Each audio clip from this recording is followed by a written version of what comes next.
just yet, guys. Thank you, Autumn. All right, if you're just joining us, welcome to Your Morning on Spectrum News 1. I'm Kelvin Washington with you all morning, and we remain in breaking fire coverage all morning long, giving you all the information you need as we continue to work through this. Now, several massive wildfires are burning across Los Angeles County this Friday morning.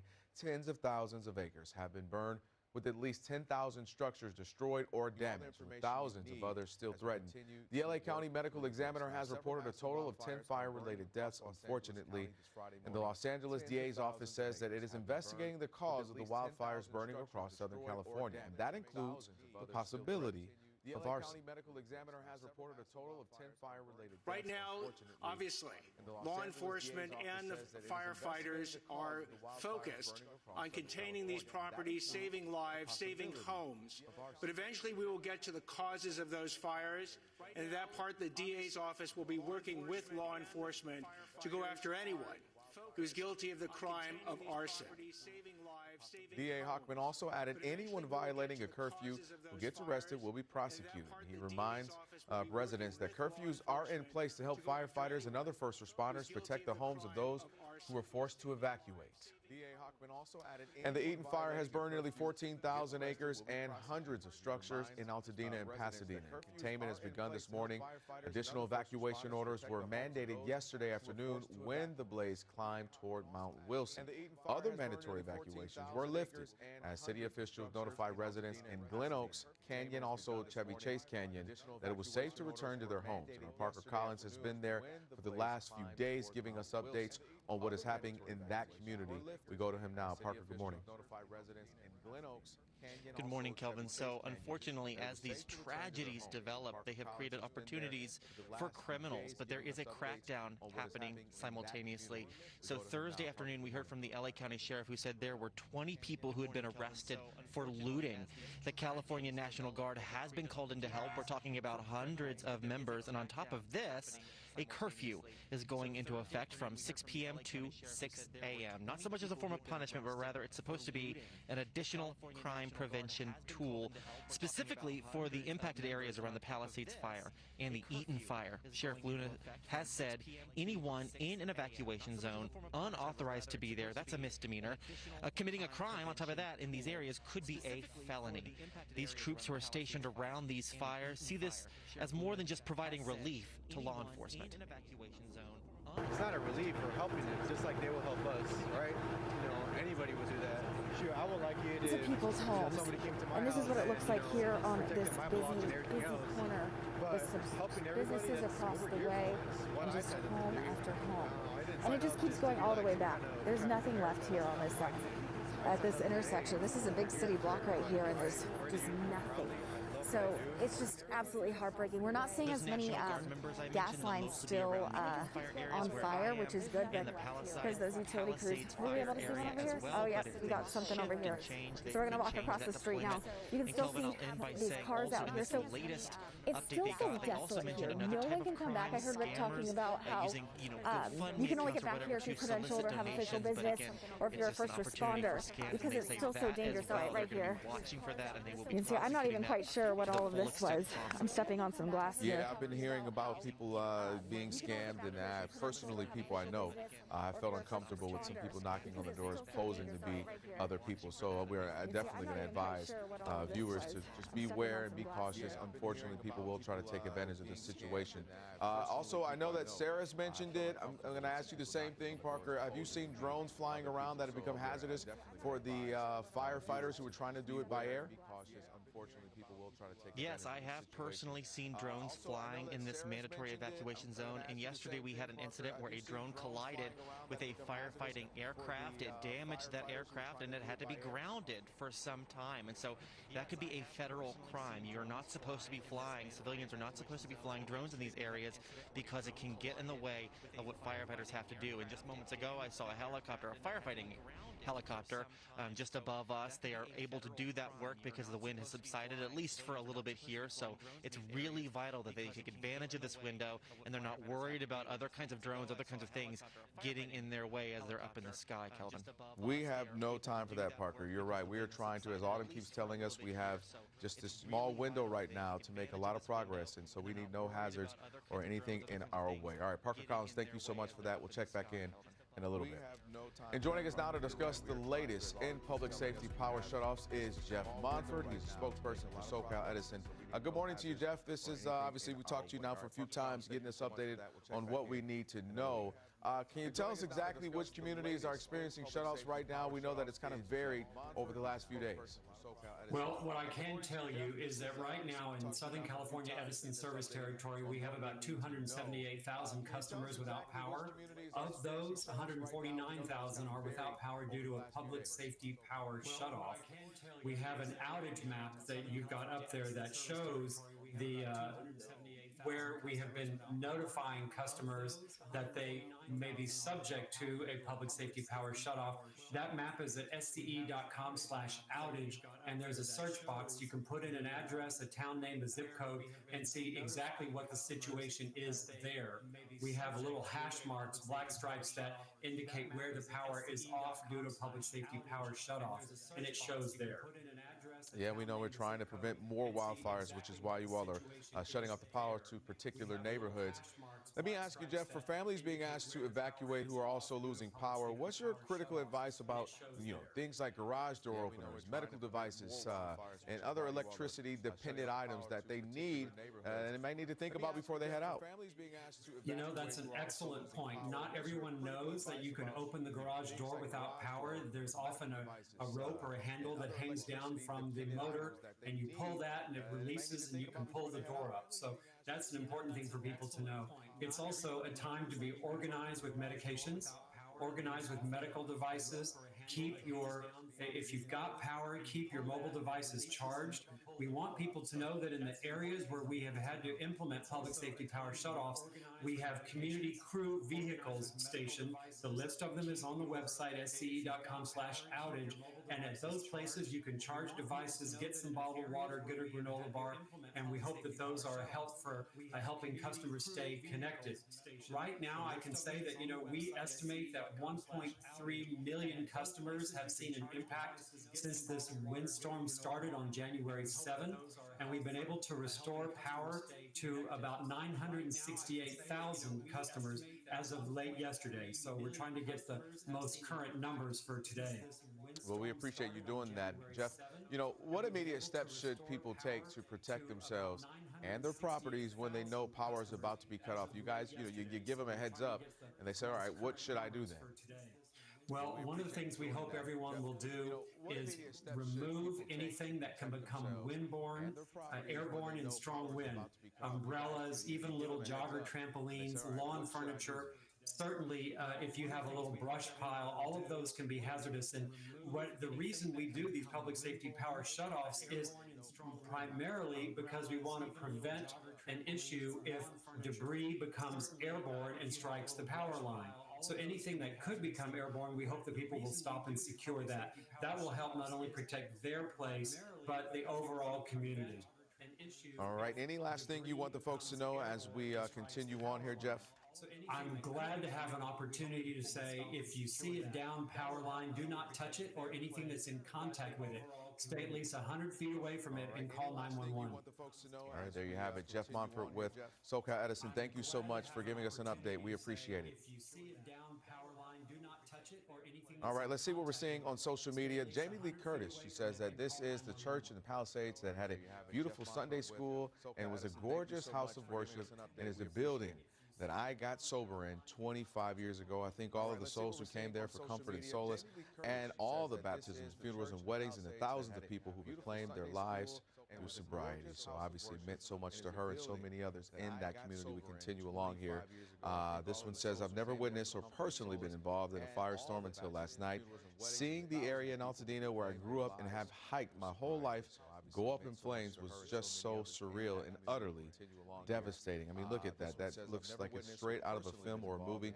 Last one here, raging fire in Los Angeles. A fast-moving wildfire that erupted this morning is rapidly advancing, driven by fierce winds in the area. It just gives you really the scope and how vast these fires are, and the smoke. You can see it consuming blocks upon blocks in that neighborhood. And many people begin returning to their homes to see if anything remains. Our Taylor Torgano was there.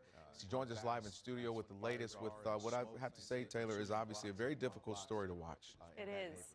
Many of the residents living in Altadena left home in a frenzy, Kelvin, barely making it out alive, with no time to save even the most important documents and photos.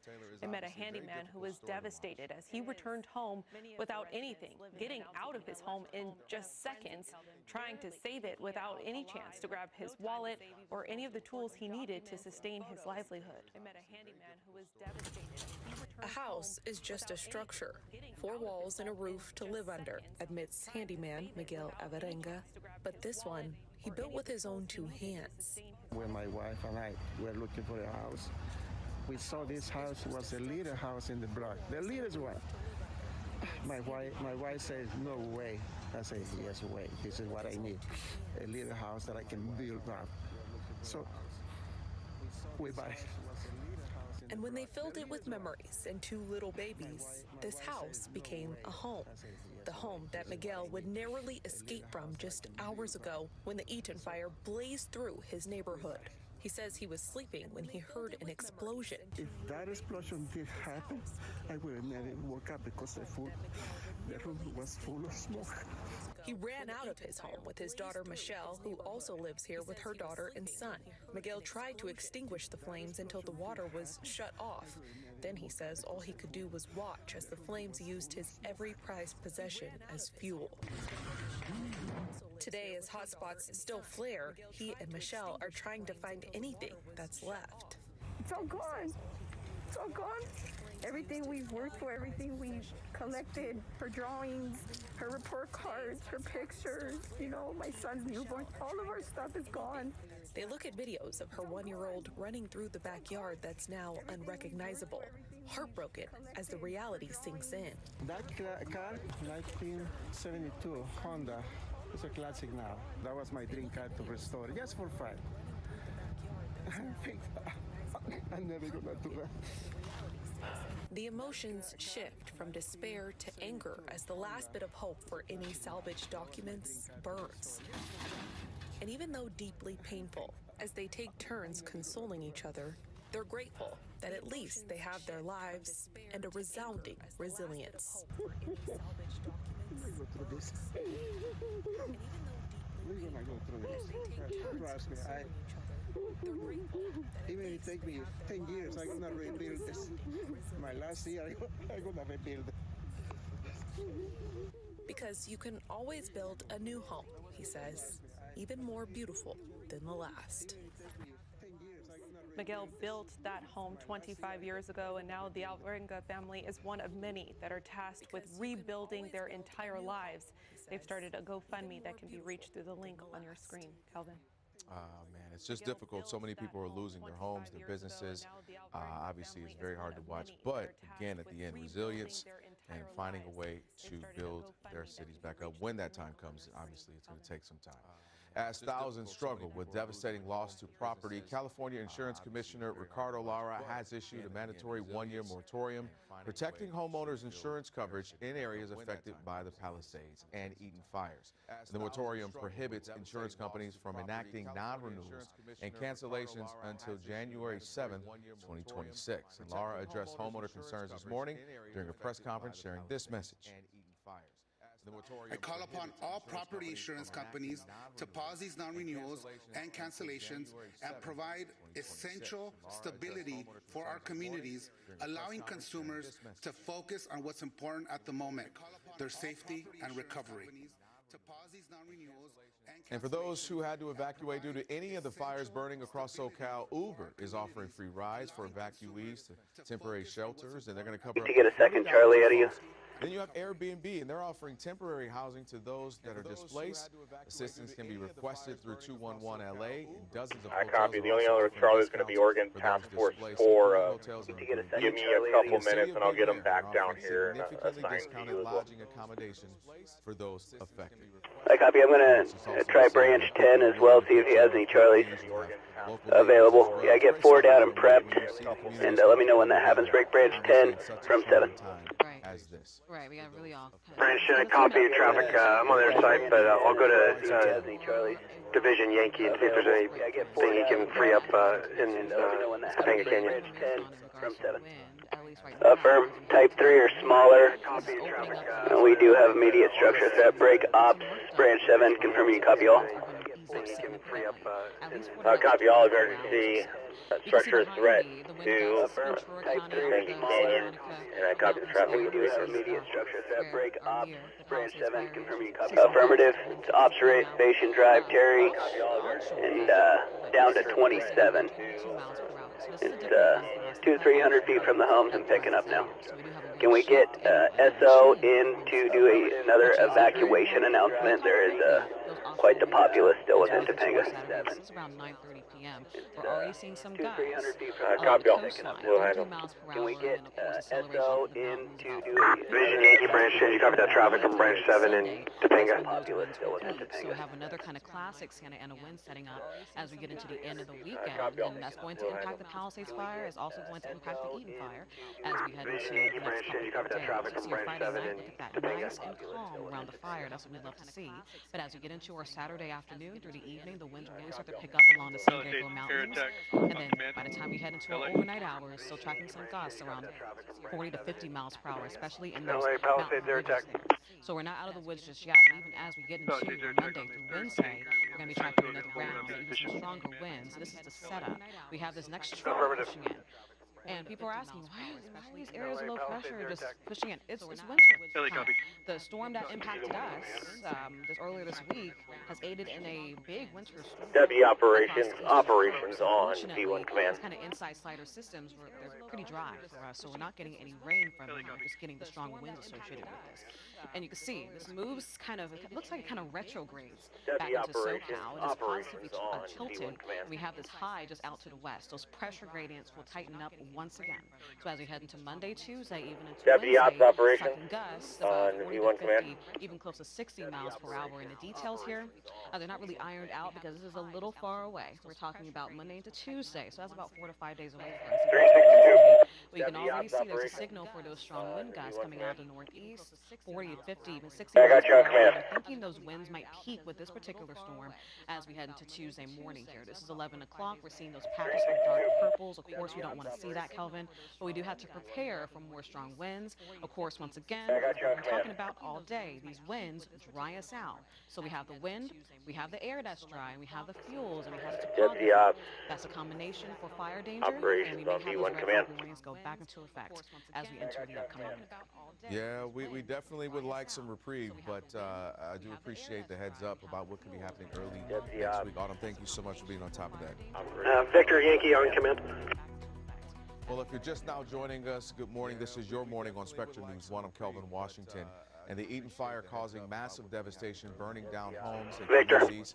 And we have Lydia Pentaz. I kind of missed some of what you got going on, but I do have 3 type 1s that I could shuffle over to you.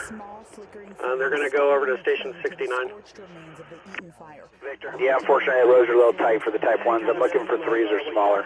But I do have 3 type 1s that I can shuffle. They copy type 3s or smaller. Let me see if I can break you 69. Yeah, unfortunately, one of them here. Stand by. I'm looking for 3s or smaller. Yeah, I appreciate it. If you could put your type 1s where those 3s are and give me those, that would help us out a little. Let me see if I can break you. His apartment once on the second floor.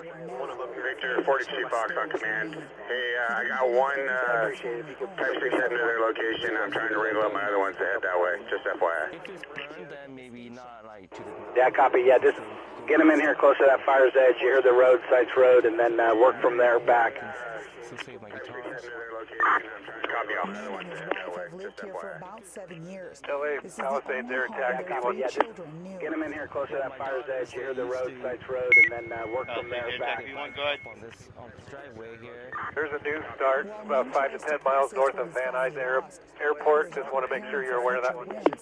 Jenny Lynn's home survived the fire. Since there was an evacuation order still in effect, she couldn't drive to her home, so she walked a mile, carrying bins so she can carry important items out of her home. Definitely worried because the forecast is that there will be more wind next week. What she didn't expect is the emotional toll that this walk would take. Like you're walking past houses that you've walked past for years and years and years with your dog, and yeah, it's the first time I'm seeing it. It's like, wow, okay. And also the air quality is just really bad. It hurts to breathe. For Min, despite losing everything, he says he's grateful.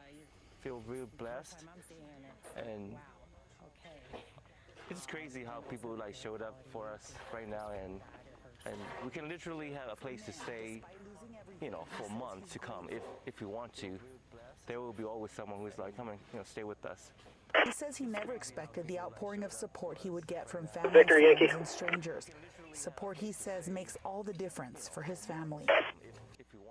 All right, thank you so much for that, Lydia. Wishing them the best. Now, if you want to help those impacted by the wildfires, you can visit the website on your screen to learn more. I'm going to send you 1870 Charlie. They're going to contact you on your tap. They'll be en route shortly. Can you repeat the identifier? 1870 Charlie, 1870 Charlie. They are only, they're down an engine though, just FYI.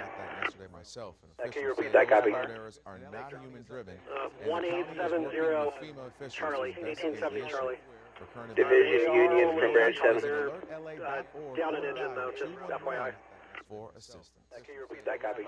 And it's not just Branch 7, go for Union. Of the more than 5,000 structures destroyed by the Palisades Need you free up 1 Charlie, report to Station 69, Division Victor on 38 for immediate structure defense. Branch 7, go for Union. I copy 1 Charlie, Fire Station 69, reporting to Victor for Station 69, Division Victor on 38. Affirmative, immediate structure defense. 1966, serving up fine Branch dining 7, and spectacular sunsets. I copy 1 Charlie. Papa 7, go. For sports journalist Saloma Masakali. All right, Oregon Task Force 6 and Oregon Task Force 4 are both en route. Task Force 6 is made up of 4 Type 1, 4 Type 3s and 1 Type 1. They're both en route to Fire Station 69 on Victor Tax All along the PCH, the devastation is, as he put it, incomprehensible. I copy Oregon Task Force 6 and Task Force 4. Break, Victor. Confirm the copy. The area is still under mandatory evacuation, so he barely got a sense I copy of the Oregon damage Task up Force ahead. 6 and Task Force Motorcyclists 4. Oregon Task Force 6 and Task Force 4. Still smoldering ruins and skeletal remains of buildings, some of them historic. California State Parks was looking to restore Topanga Ranch Motel, which dates back to 1929. Oregon Task Force 6 and Task Force 4. Leveled. Across the creek stood Wiley's Bait and Tackle, which had been in business since 1946. It's gone too, along with a popular Thai restaurant that had been here for a quarter of a century. These are incredibly iconic institutions. I mean, I don't even know how we Los Angeles after this. For Salema, this entire region is sacred. This is my playground. I've been surfing up and down this coast. I cycle down here. I mountain bike in these mountains. Idyllic SoCal days that often ended right here at what used to be the treasured Real Inn, which opened almost 4 decades ago. I can't tell you how many surf sessions that I had where I surfed Topanga, changed my clothes, and then walked across the street to the Real Inn and stood in line for the best fish and chips. In a statement on Instagram, the owner said they were heartbroken and added, quote, "Hopefully, the state parks will let us rebuild when the dust settles." Eventually, it will settle, and the area will start to rebuild and recover. Richard firmly believes that. I think people will come back because it is such, I mean, It's paradise. But with decades, even a century of history lost, Salema says it will never be the same. Whatever is built moving forward will be a new starting point. But this era of Malibu and Topanga Traffic for Camarillo held based on command is over. On what is going on in real time. There, but again, this is in the Granada Hills area. Okay. In the meantime, local leader and lawyer from the Palisades confronts Governor Gavin Newsom over wildfire recovery efforts. Sky News, Martha Kellner first reported. LA Palisades air attack. Palisades air attack. Tanker 169 out of service mechanical. Did you want a replacement? Affirmative. Copy, they're out of service mechanical for 1 hour. Also, your type 2 is going to be tanker 181 with an ETA to follow. Your other type 3 are 107, 103, and 152 with ETA to follow. All necessary measures to protect life and health. Copy all, thank you. On underscore, I told the governor and local officials, spare no expense to do what they need to do to contain these fires and in their communities that have really been devastated. President Biden also announced that over 400 federal firefighters, more than 30 firefighting planes and helicopters, and 8 C-130 military transport planes are on the way to California. Additionally, Biden pledged 500 ground clearing personnel, and he says that he is speaking with Governor Gavin Newsom to discuss the need for any additional resources. And our parent company, Spectrum, is committed to helping communities who have been impacted by the wildfires. More than 35,000 Spectrum Wi-Fi access points are now available to everyone across the impacted areas at no cost. Wi-Fi access points are typically found in public parks. You have them in arenas, city streets.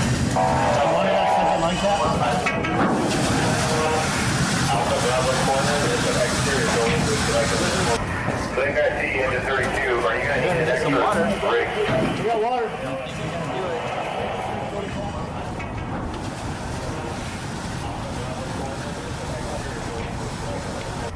Link IT into 32. Are you going to need an extra break?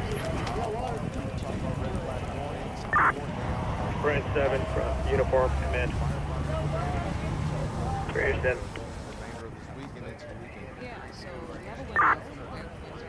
We got Task Force Palisades 2. That's 6 Type 1s. And water tender heading to that structure defense mission. Uniform negative. I can't use the Type 1s. They're too big in their Topanga. Can we free up any Type 3 or smaller? April, we'll start working on it. Negative. I can't use the Type 1s. They're too big in their Topanga. Can we free up any Type 3 or smaller?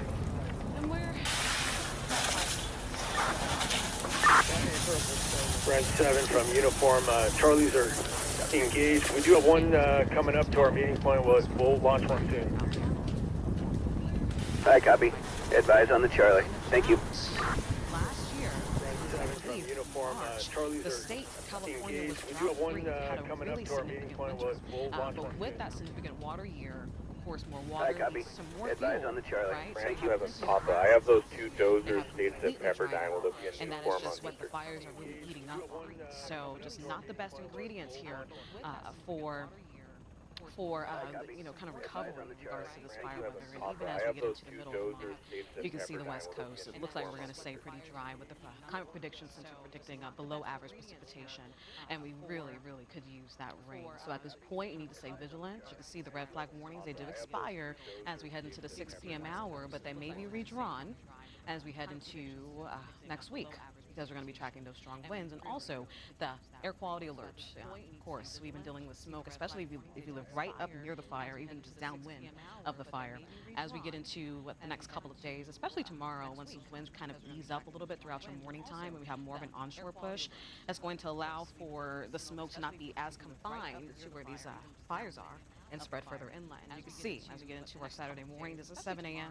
There is a blanket of smoke across San Bernardino County, Riverside County, even all the way into San Diego County. And some of the smoke may even travel north up the state. So across the coastline, areas like Monterey can see a little bit of smoke in the air, a little bit of haze. So that's going to be the kind of the main hazard as we get into the weekend. But then even as we get into late Branch Saturday 7, or Papa. Sunday, those winds will pick up again. I have those coming out two of the north, dozers so that's staged gonna at drive the smoke Pepperdine. more in There's going to be a westerly need for them in direction. Division And so that's going to be the start of our next wind event, that northeasterly wind as we get into late Saturday. I'm just coming around to that plan. Stand by. I got it in mind. Monday, possibly all the way through Wednesday, tracking I some have really those strong two winds, dozers kind of similar to staged how at we Pepperdine. started out. There's going to be a need for them So in we're not Division done just yet, Kelvin. This is really not the time to let your guard down, but it is going to be a fantastic I'm just time coming around to that plan. prepare. Stand by. I got it Get in your mind. go bags ready. Have a way to get out of your house and know your evacuation route, especially as we head into next week as fire danger. Really, not the time to let your Yeah, I guard wish you down, could but almost it is swap gonna out be the a wind fantastic event for a time. water event. We need some, but obviously that's not the case. All right, we're looking at this now. This is what the Pacific Palisades looks like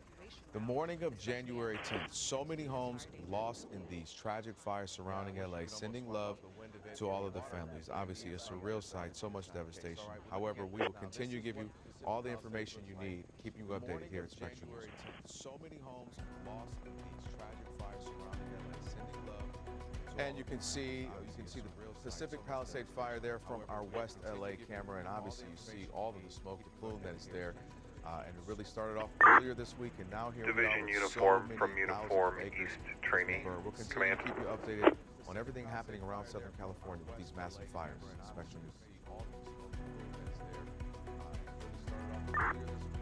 Division uniform. Well, if you're from just joining Uniform us, East welcome to Trainee your morning on Command. Spectrum News 1. I am Kelvin Washington, and we remain in breaking fire coverage for you all morning long. We're going to continue to give you all the Branch 7, insight Uniform and Command. information that you're going to need as we navigate ourselves through the several massive wildfires that are burning across Los Angeles County this Friday morning.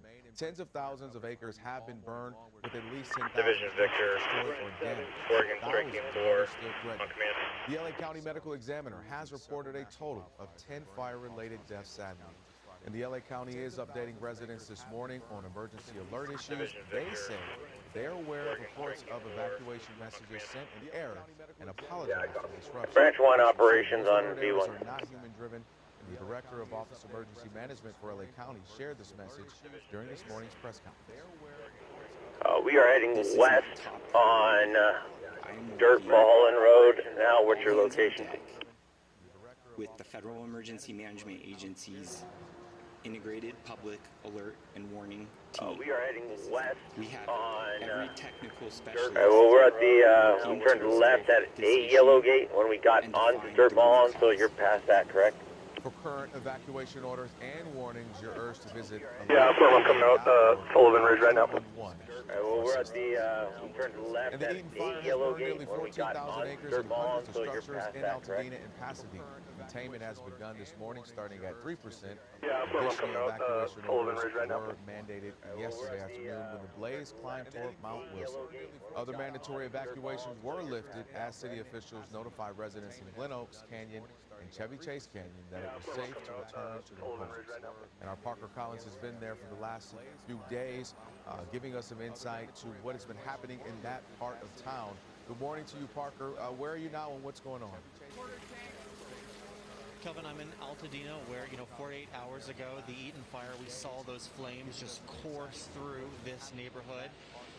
Maybe the heat has moved past this, but you can see the destruction and the smoke is still very heavy in the air. And as these tragedies, as they unfold, it creates opportunity for criminals, for crimes to Branch happen. 7, But there uniform is a on command. crackdown underway at the same time. So as of Thursday evening, we heard from the LA County Sheriff that 20 people had been arrested for Uniform, go. The California National Guard has been called into help. We're talking about hundreds Yeah, I got of no members. Charlies. On top They're all of this, tied up on our curfew the is going priority into here at effect. Montanido, It's from 6 but I p.m. do have a to 6 Foxtrot, a.m. This isn't so much 43 punishment, it's Foxtrot supposed to be that's a just launched and on their way there. additional crime prevention tool. 43 Foxtrot, Station 69, CDF TAC 38, thank you. But I do have a Foxtrot. Yeah, firm. Foxtrot In an that's evacuation just launched zone and on their way there. unauthorized to be there, well, that's a misdemeanor. 43 Committing a Foxtrot, crime then in Station these areas, that 69, could be CDF a TAC 38, felony. thank you. These troops who are stationed around these fires, they see this more than just providing relief.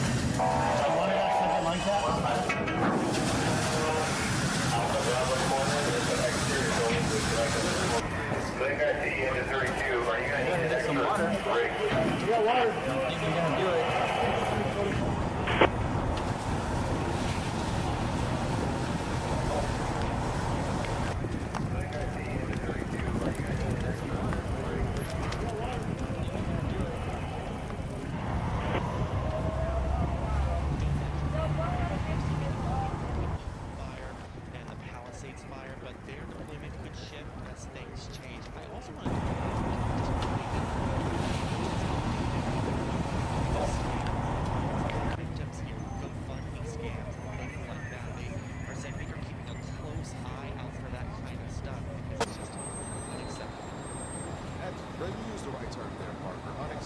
disappointing.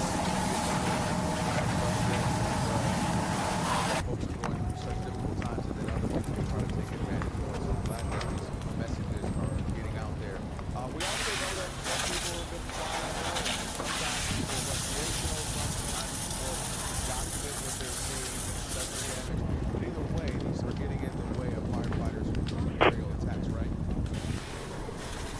I personally saw one overhead yesterday in this exact same area, and then there was a case also yesterday where a drone collided with a firefighting aircraft, and that's what you're talking about. It's getting in the way of the job, and that is unacceptable. That could be a federal crime. So there's Branch 550, Branch 150 on the command. They reiterated that at the latest press conference we just heard from.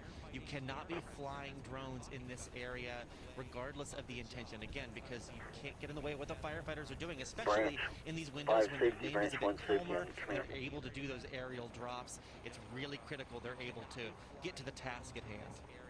All right, well, Parker, thank you so much. Speaking of, we can hear what sounds like a helicopter above you now. All right, Parker, we'll check back in a little bit later.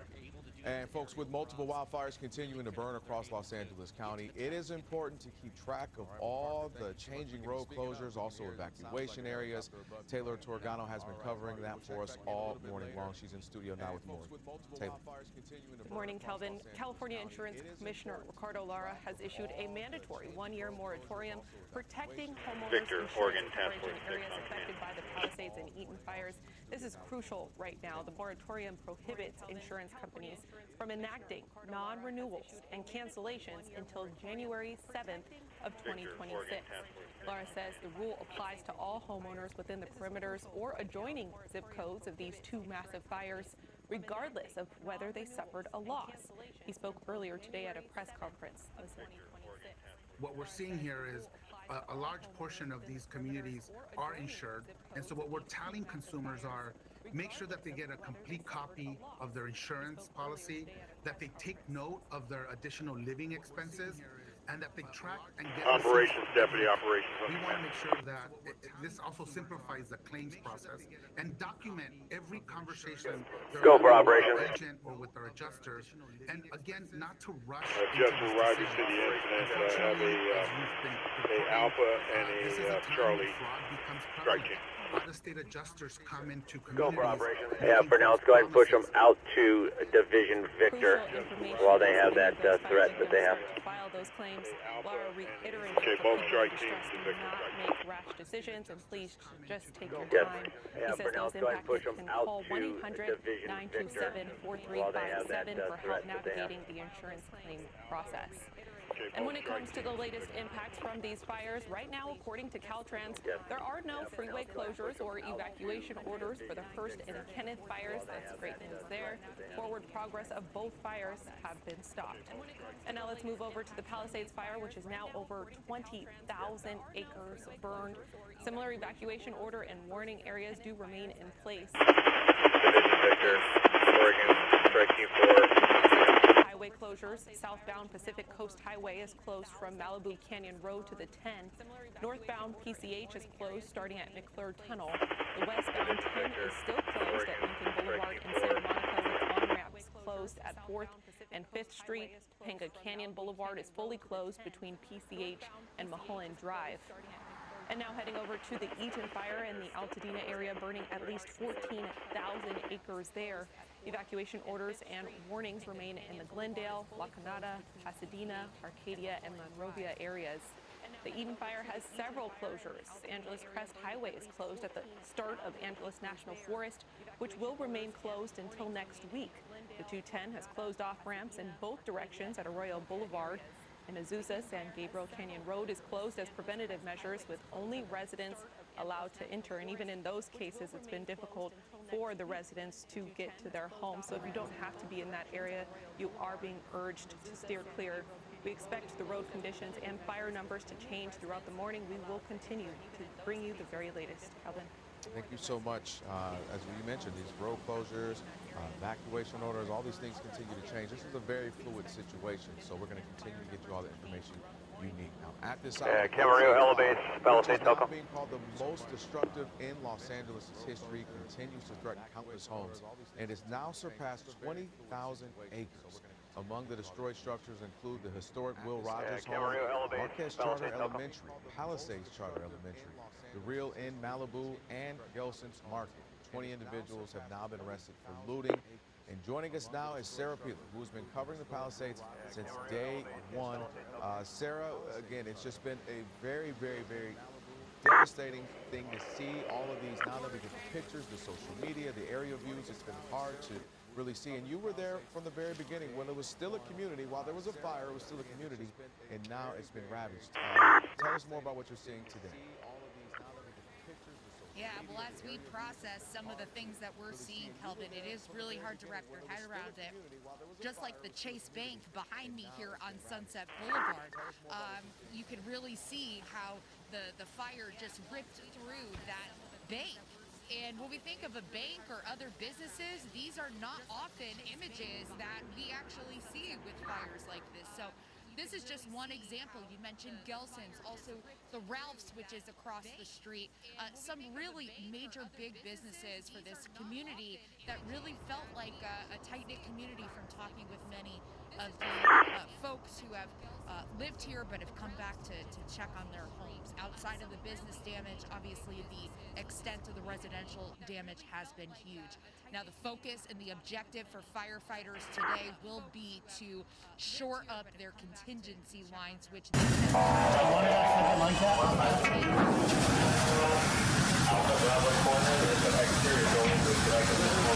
think I see you into 32. Are you going to need an extra break? We got water. You're going to do it.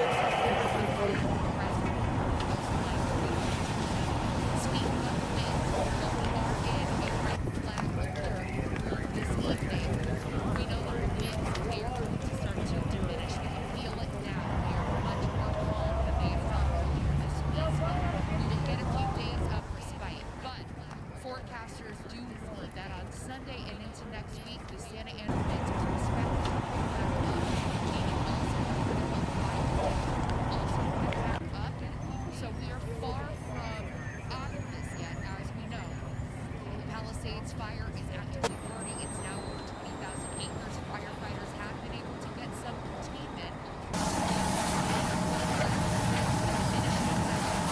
As well as the aerial attack that we were able to get going yesterday. However, there was a incident that left a hole in its wing. Therefore, it is grounded and unable to be used. So, as firefighters continue to make progress, it's really important for everyone to remain vigilant. Drones cannot Division Zulu, 18 Lima trainee on command. Firefighting situation, and obviously they are doing everything and are exhausted to get this fire under control. And this Unicon, Division Juliet on command. Yeah, you know, and obviously seeing all. Hey, are you out here where you were at this morning? There, Sarah, and just knowing what it's been like for the last 2+ days. I'm not. I'm on Sunset. Who's calling? Division Juliet on command. You know, the first responders are still Helco uniform train. Are you out here where you had some engines out here to where the dozers were at? You know, the air quality is very toxic. It's very dirty. You can see some particles even where I'm standing. But people should also understand. I'm on Sunset and El Medio. If you can make your way there, give me a call on TAC 28. Just think of the Chase Bank behind me, what that building might have been made of, what the chairs and the tables and the ATM machines might be made of. If you can make your way there, give me a call on TAC 28. Helco, uniform trainee, on command. It's a very toxic air quality situation currently, and I don't think we really know like the vast repercussions that we could be seeing from a short-term and long-term health standpoint. So it is very important to have durable masks on. And we know that the firefighters, they're right in the thick of it. So they're the ones that are probably breathing in most of that. Definitely wish them the best. And also, again, say a big thank you to our firefighters and first responders as well. And to you as well, Sarah. You've been on this from the very beginning. Thank you so much. We'll check back in a little bit later on. Join at the desk now with Autumn Robertson, our meteorologist. I mentioned this because you had brought this up, what Sarah was just touching on. N95 masks. We all kind of, maybe not threw them away, but put them to the side. Put them in the garage or the storage. You thought, we're past that. That's not necessarily the case now, because even if you're not in the Pacific Palisades, the air quality is bad in a lot of different places. It's pretty spotty. Some places are okay, some aren't. Right, especially now that the winds are kind of dying down. That's going to allow for the smoke to kind of spread more across the area and encompass more of Southern California. So that's something that we're going to have to watch out for. Division Victor, Deputy Operations on Command. See, there's several wildfires out there this morning, and we're kind of still in the thick of it here. Once again, we're not really going to see any rain anytime soon. And as we head into next week, we've been talking about it all morning, we are tracking another chance for even stronger Santa Ana winds, stronger than the ones that we at least are that are occurring this morning and that occurred overnight.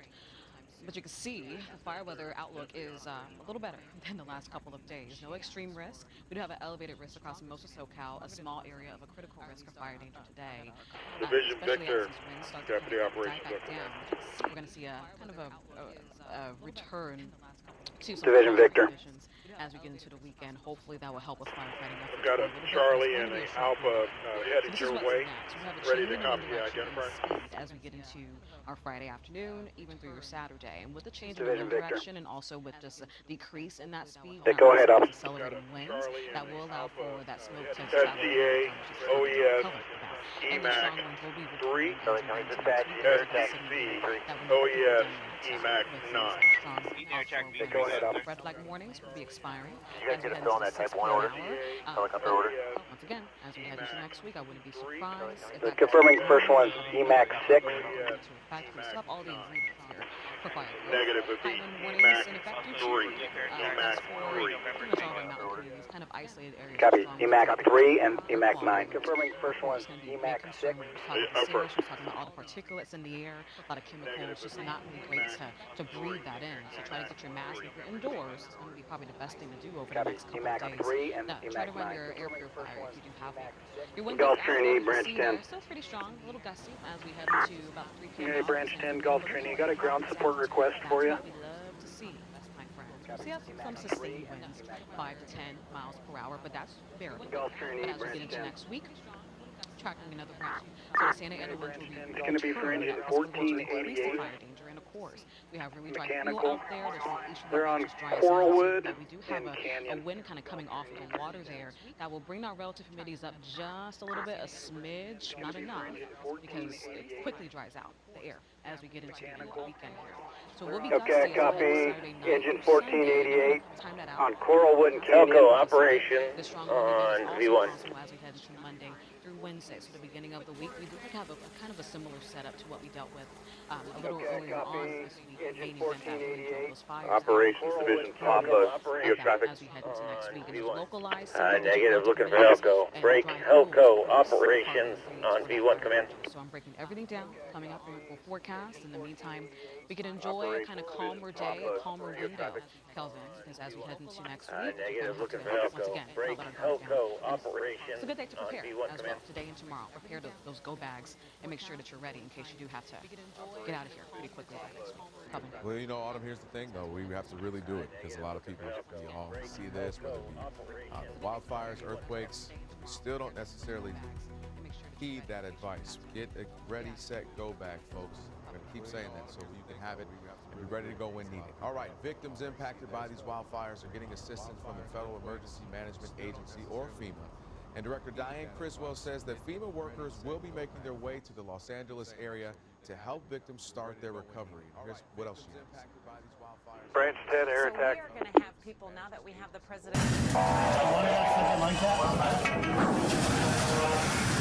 You're calling Palisade Telco, go. Some water. We got water.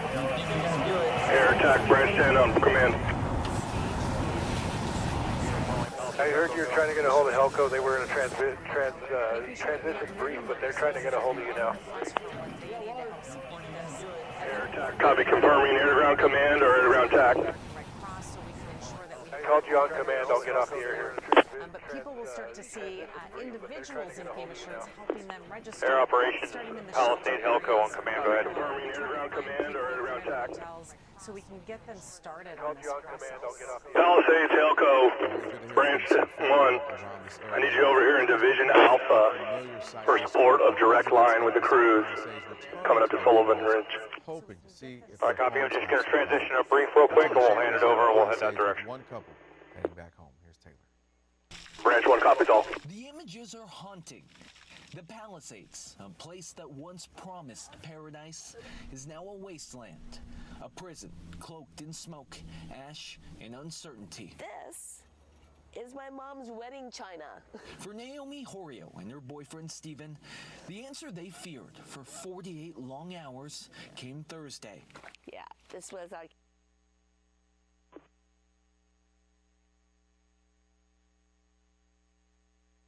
Palisade Air Attack, Division Zulu on command.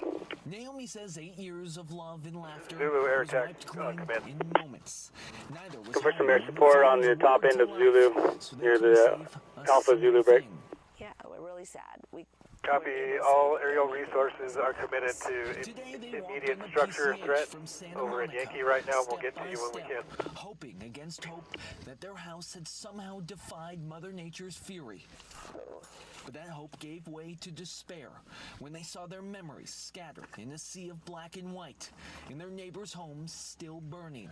We don't really know what the next steps are. We just, obviously this hasn't happened to us before, so we don't know, like, are you supposed to rebuild? Do you just sell the property? I mean, we don't know. Steven says they have insurance, but there's no coverage for this kind of loss. He says the cost isn't just financial, it's emotional. Yeah, Branch 1 operations on command V1. And I don't know what I'm going to do. Operations Branch 1, go ahead. Hey, just wondering if you got some masticators coming in, type 2 masticators to blow out that dry mauling, or dirt mauling. Yeah, we're working on that plan with the heavy equipment buff. Copy, perfect.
Equipment boss Lambkin, Branch 1, go ahead.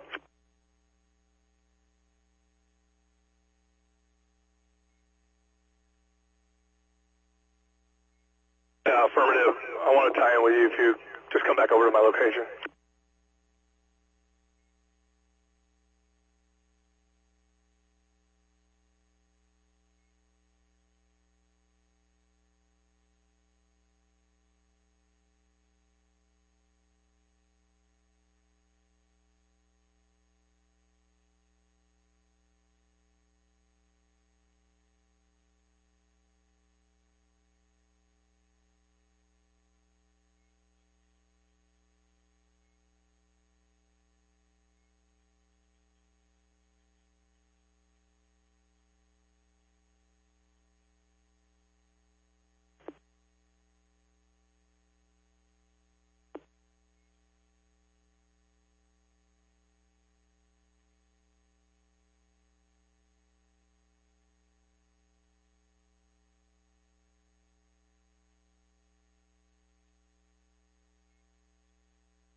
Times like these, we're really seeing the kindness of our community, and so many want to help in any way they can. I've been getting so many DMs. I'm running out of space on my iPhone. I'm saving everything. I'm screenshotting it. But I want to give you a list of some places that you can do some drop-offs to. The first one is a local boutique, Coop. They've been holding a clothing drive at their store on Beverly Boulevard, and many volunteers have not only been dropping off donations, they've also been transporting them to evacuation centers for people in need. Here is the address.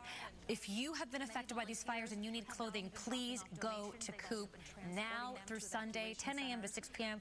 And if you are willing to donate, they need gently used women's and men's shoes and brand new socks and underwear for all ages.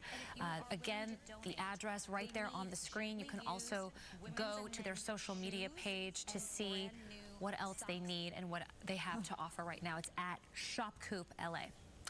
Also, a firefighter friend of mine from Station 88 in Sherman Oaks reached out to me yesterday telling me they've been having so many generous food drop-offs, and he provided me with a list of what they need right now at this time. So here's what you can donate to your local firehouse. Right now they need water. We got to keep our firefighters hydrated. They're also looking for healthy snacks like fruit, nuts, beef jerky.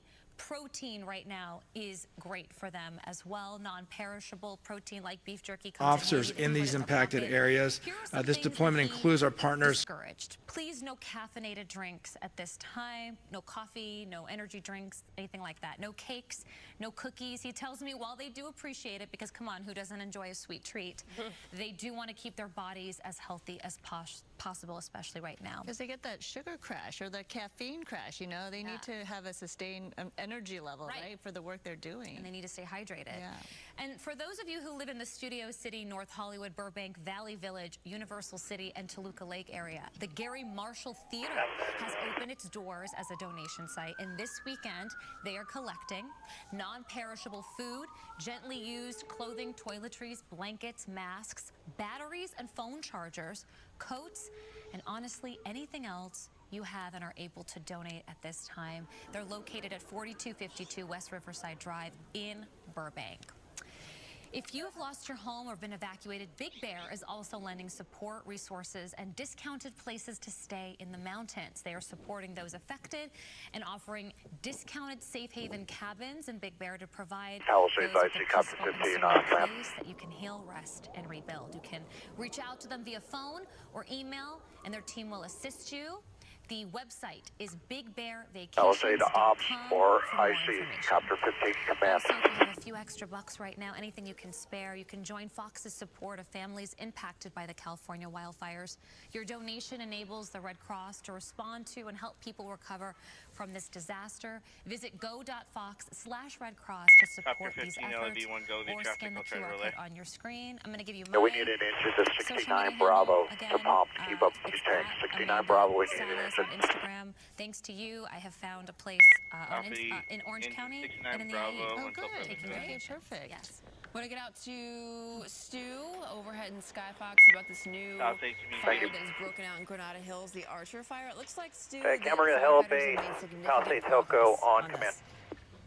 Significant progress, and so freaking quickly. Oh my gosh, you have no idea. Take a look at that. Now that's going to be the LA City Fire helicopter. He's looking for a hot spot to drop that water. Now this is the area that we came up on, and when we arrived, Camarillo Hill Base, Palisades Hilco on command. Starting right about there. Those high winds that rip through here very, very quickly. But LA I'd like to place the order for 2 copter replacement for 3 Papa Golf, 4 Papa Golf, working in division uniform. Utilize Valley route. Malibu dip, water drop.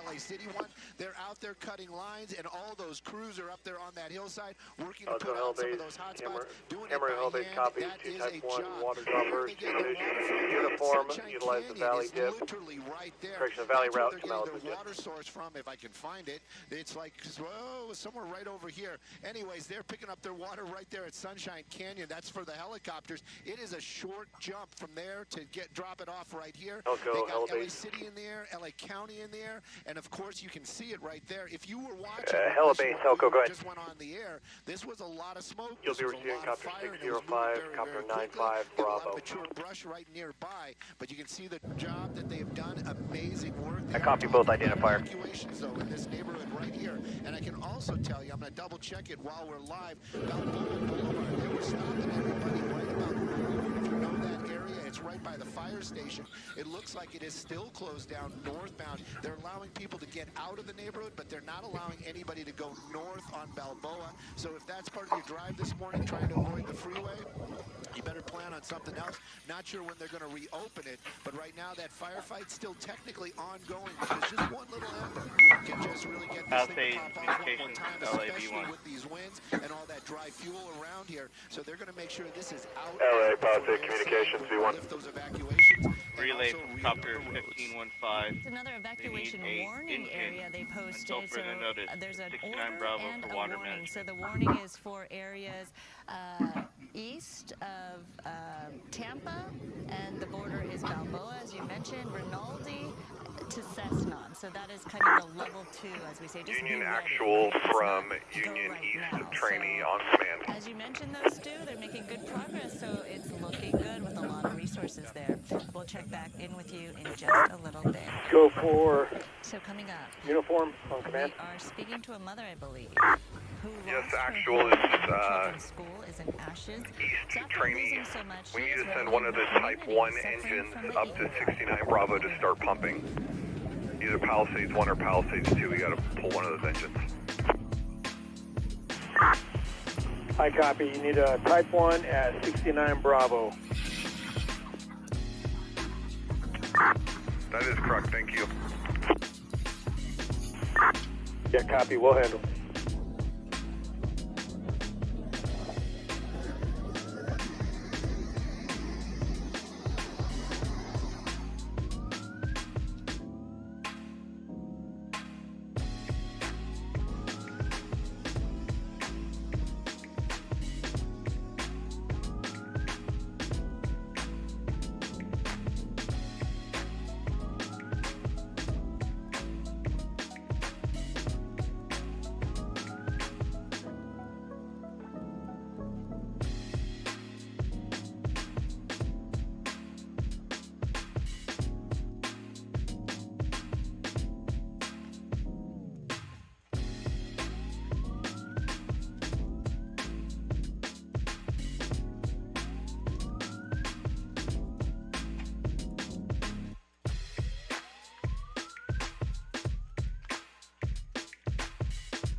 Off units, once you go up one at a time to the driveway, do some turnaround, come back out towards me, please.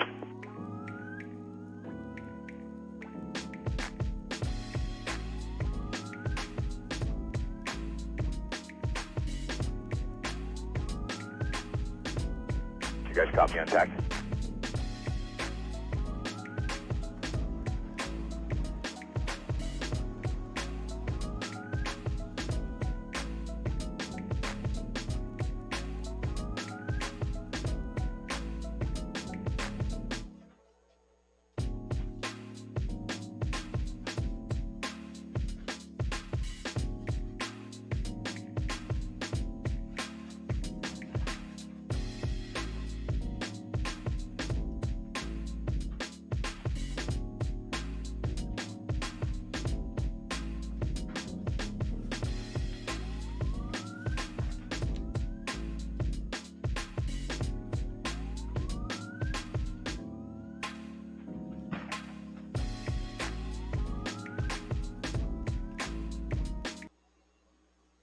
Alpha Branch 1, go ahead. We've been watching the Eaton fire devastate the Altadena community. One woman has lost almost everything, but she is stepping up right now for her community.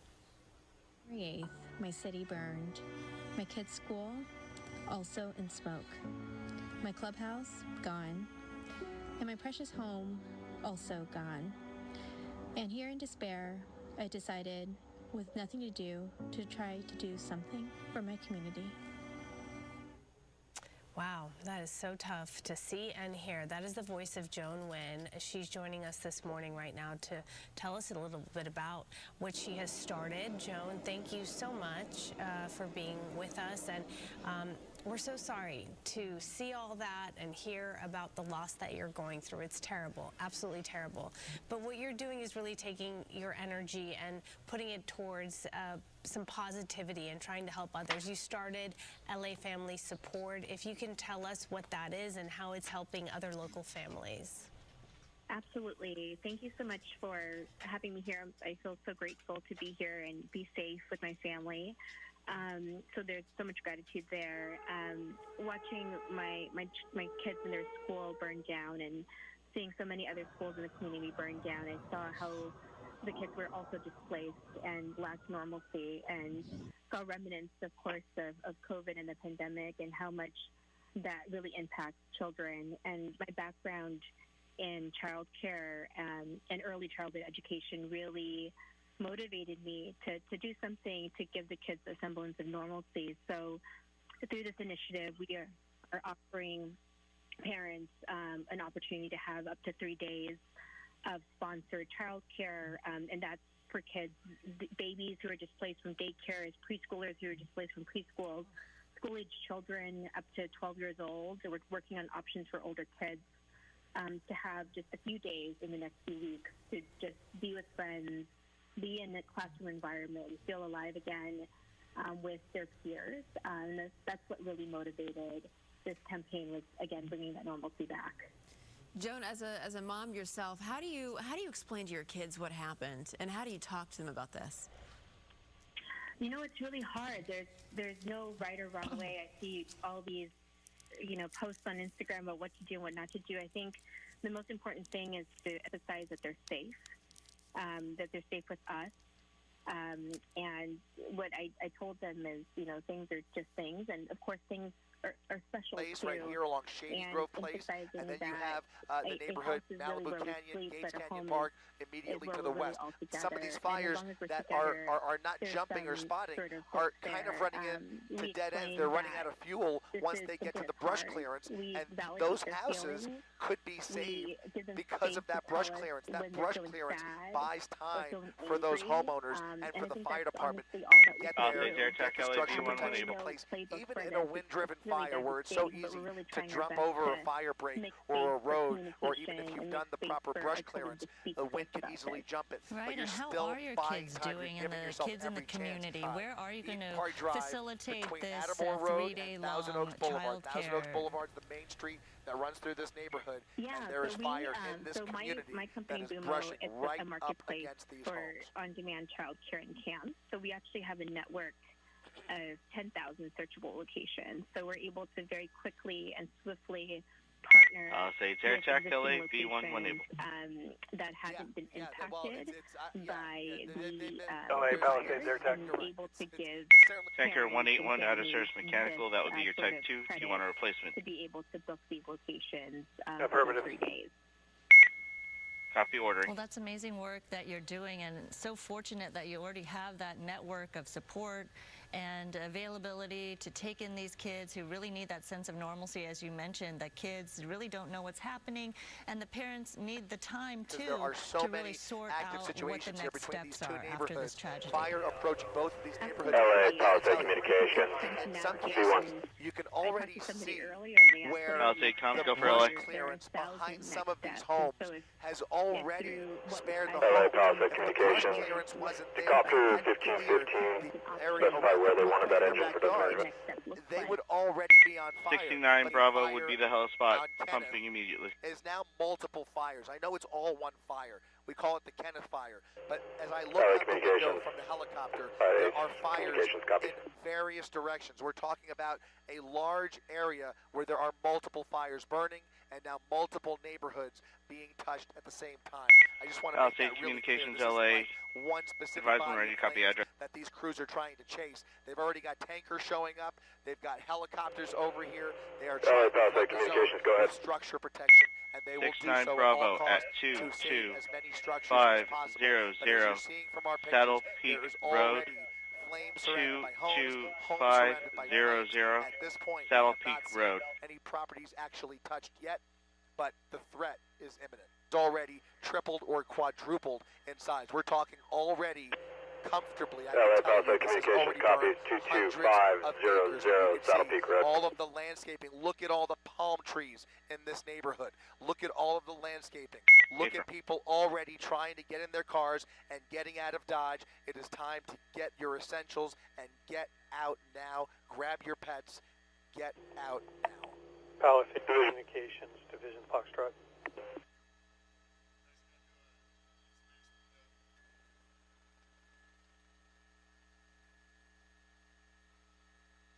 Yep, that's the, what was that, the County Hawk? I'm sorry, that's a Colson. That's a quick reaction force. The quick reaction force now jumping into action here as that Sikorsky just dropped a couple thousand gallons of water on that hot spot just behind that very large home and is now... Hey, Camarillo Hell Base, Palisades Helco on command. Helco Hell Base on command. I'd like to place an order for relief Helco over the incident. We'll go with 1230. Camarillo Hell Base copies relief Helco over the mission 1230.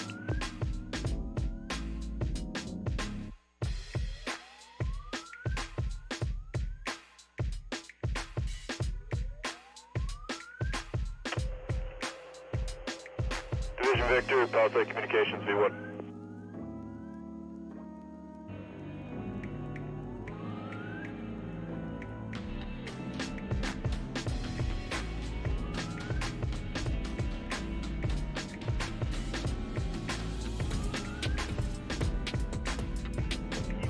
Branch 7, Palisade Communications, V1. Branch 7.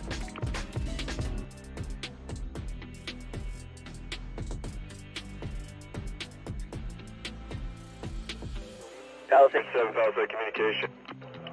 Copter 1515 is requesting an engine for dust management at drop point 69 Bravo on Division Victor.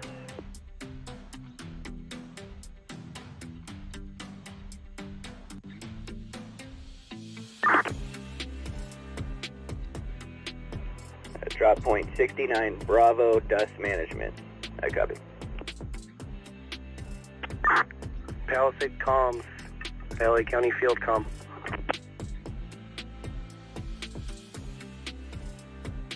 Branch 7, Division Victor. All right, everyone, welcome back to Live Now from Fox White House. If you can make another request to have law enforcement come up and clear this road, Tuna Canyon Road. There's becoming a big mess of civilians. Also, a lot of media. I don't see any PIOs with them. We need to inform PIOs. CNN is up in this area. Congressman Sherman and Liu. I copy on command. Break operation. Branch 7.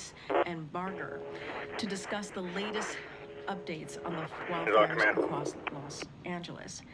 And earlier this week, the president was in California, where he received briefings from personnel on the ground and met with firefighters who are on the front lines of this response to ensure they have the resources. Operations on command. As soon as the fires broke out, FEMA approved fire management assistance grants to reimburse California for firefighting costs. And unable to get through to deputy operations. Two priorities. Disaster declaration need to get a message to them. Allowing impacted One communities is for immediately access law enforcement, immediate need to push evacuations to Payne As Canyon. you just heard from the president Second ago, is we for have made some PIO progress over the last 24 to come up and assist with the high-level firefighters partially contained some of the presence of largest media wildfires. at the same location. There is still a long way to go, but we will continue to be with the people of California every step of the way.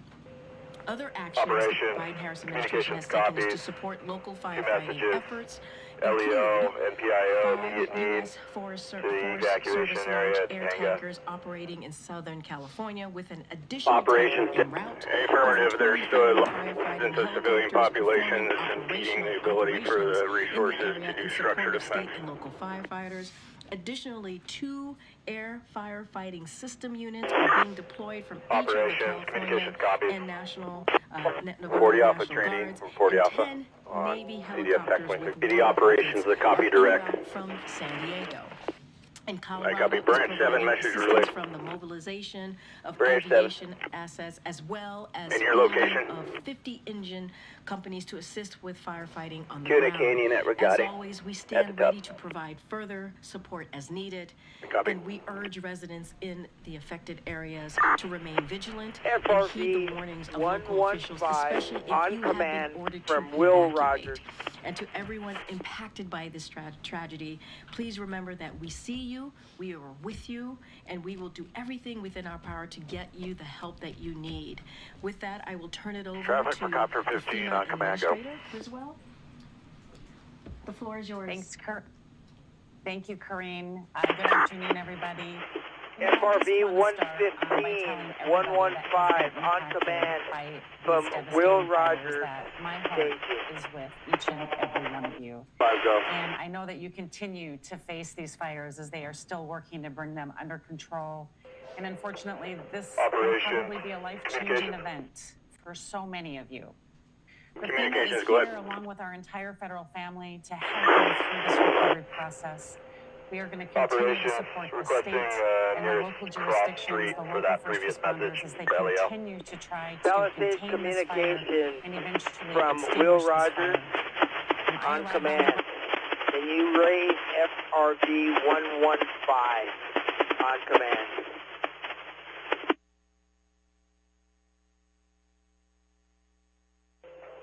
Will Rogers, stand by. 1. Break. Operations, communications, did you copy? 408, 40 Alpha, CDF front.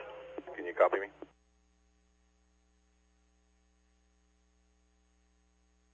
Communications would be the area and vicinity around LA County Station 69.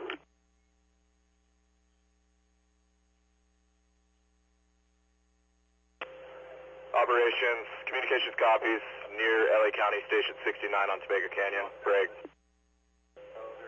Will Rogers, go ahead with your communication.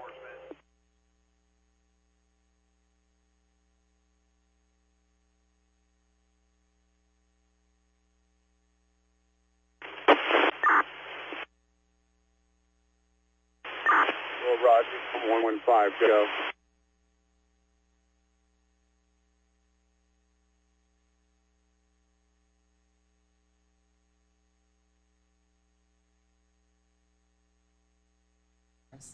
They have been working night and day.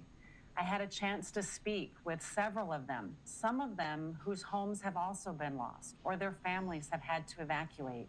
Yet they still show up every day supporting their communities, trying to keep them safe. And I just want to say thank you. I want to thank all of them for their heroic efforts because they are making a difference. Now, while the National Interagency Fire Center continues to provide resources to support CAL FIRE and the Los Angeles County and City Fire Departments, FEMA is also supporting the recovery efforts. We're supporting those that have been impacted by this fire. I even met with the SBA administrator here just briefly, who is also here to support them, businesses and individuals that have been impacted by these fires. With the quick major disaster declaration, residents can now register and begin their recovery journey. Some of the immediate things that we can provide to them are to cover the costs that they're incurring as they have been evacuated. Helping to support what their longer-term shelter and housing needs are going to be. We can also help support crisis counseling and disaster unemployment. These are just a few of the programs that we have. We have many more, and I encourage everyone to begin that process by registering now. Recovery from these fires is going to be complex. I've seen many disasters throughout my 4 years in this role. This is certainly one of the worst that I have seen. Yep. And the debris removal alone is request going to be for one of the major LE things that we have for to homeowners accomplish, that the to state has to access accomplish the residents at 1128 And that's why Cumbre when President Alta Biden Court. authorized 100% reimbursement for the first 180 days is really going to set the stage to jumpstart this recovery for these communities.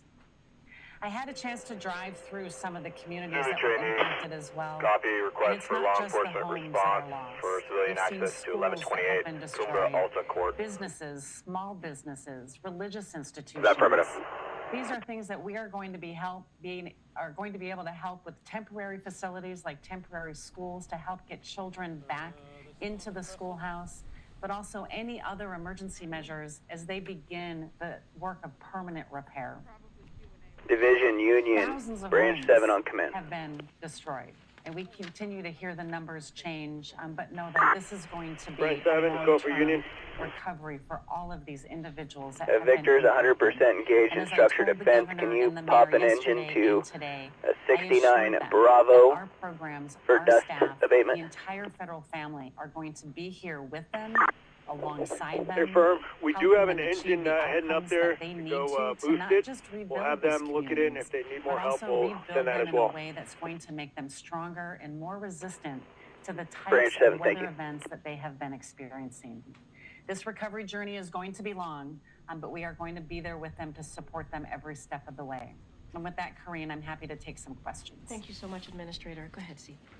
Thanks, Corinne. Thanks, Administrator. I hope you could speak to whether your agency has enough money currently to fund the immediate 115 go. Is there a need to go to Congress quickly to get additional funds? And then separately, 10 days out from the presidential transition, what steps are underway at FEMA to ensure that what has been done so far and what's going to be done in the coming days is sustained at the career level and beyond, into the new administration? Thank you.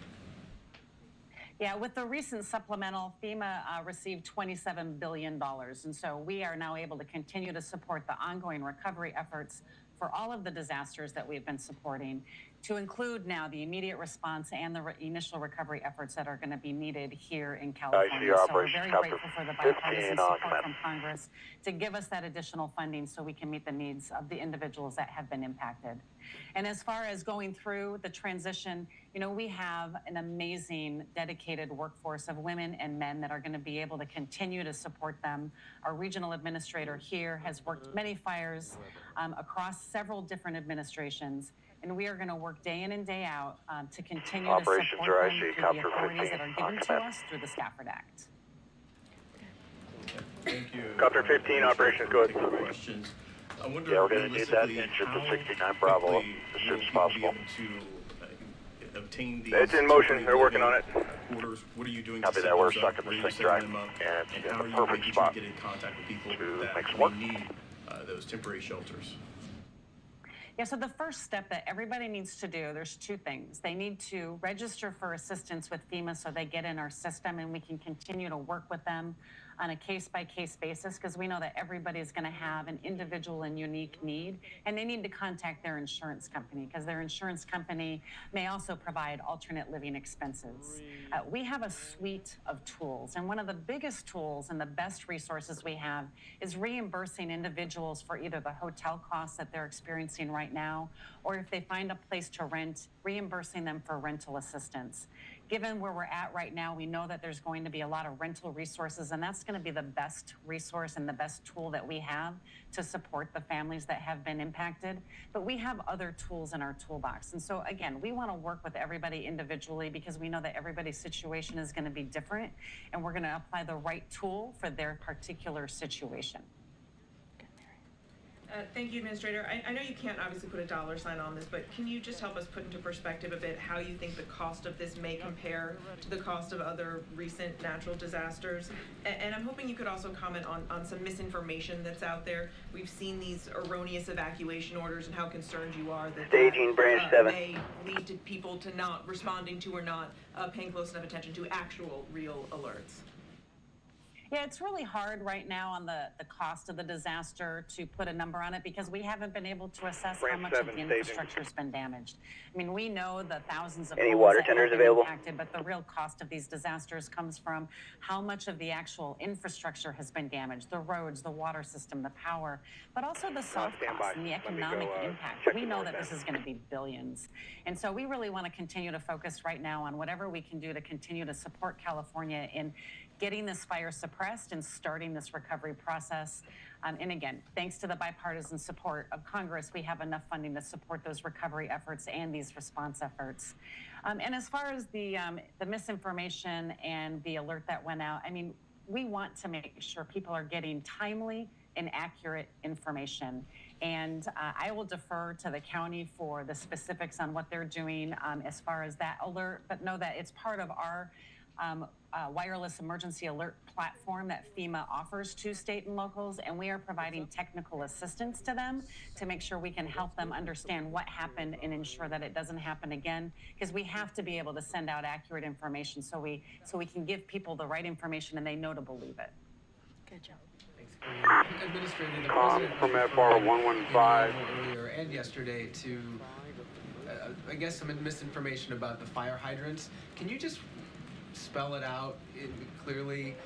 Is there a water shortage? Is there an issue with water? And if not, communication from FR 115. Can you relay Will Rogers? Yeah, I mean, I really defer to the city and the county for the specifics, but what I have been briefed is that it was an overload of the system, right? There were so many simultaneous fires that happened at once. There was multiple firefighting resources that were utilizing and using the water system to put out these fires, and it put a strain on the system, and it takes time for that system to then regenerate. But the specifics on it, I really just want to make sure that you talk with them. As we heard from, you know, the Los Angeles City Fire Chief yesterday, they plan for this. They have other resources available with water tenders, and now we have the ability to fly the aircraft into these communities to help put that fire out. And so it really, you talk about the multiple simultaneous fires that started, and it just put a strain on the system from my understanding. Just one follow-up on the coordination with the incoming administration. Are you speaking to anyone yourself on the transition, and has the misinformation aspect come up in those discussions? So we have a whole team dedicated to be working with the transition team, and they're providing regular briefings to them on a daily basis. And so we're providing whatever information that they ask for. Operations, Deputy Operations. To 180 days of 100% match on operations funds. Just technically, how is he able to commit to 6 months when he's only going to be? You narrow down the location. Is that locked in, or the structured defense is occurring? The administration has a different idea. Division Yankee Copter 602 on air to ground. A practice that many administrations have utilized to help support the immediate needs in the response to one of these major catastrophic disasters. And what we want to be able to do is recognize the catastrophic impact of that. And the president has the authority through the statute, through law, to be able to commit this amount of funding to support the recovery efforts. I would hope that we look at this, as I think Corrine said earlier, that these are communities that have had a catastrophic impact, and that we want to make sure that we are doing everything we can as a federal family to support them on this recovery journey. The statute, the law, allows us to do exactly what we did and allows the president to make that determination. And this is what they need. They need this support and to facilitate the recovery that's going to happen. Relay any traffic you have. Quick follow. Does that mean that it can't be rolled back? I mean, yes, 115 had some mechanical issues that I was trying to help them out with. Division Yankee Copter 602, I heard a ground. Have them try to get a hold of me. I'm at a good cell site or a cell location. This is Arlette Sines with CNN. In your conversations with any of the local officials, have any of them expressed concern? Communications copies. We've been trying the landline use, been going straight to voicemail.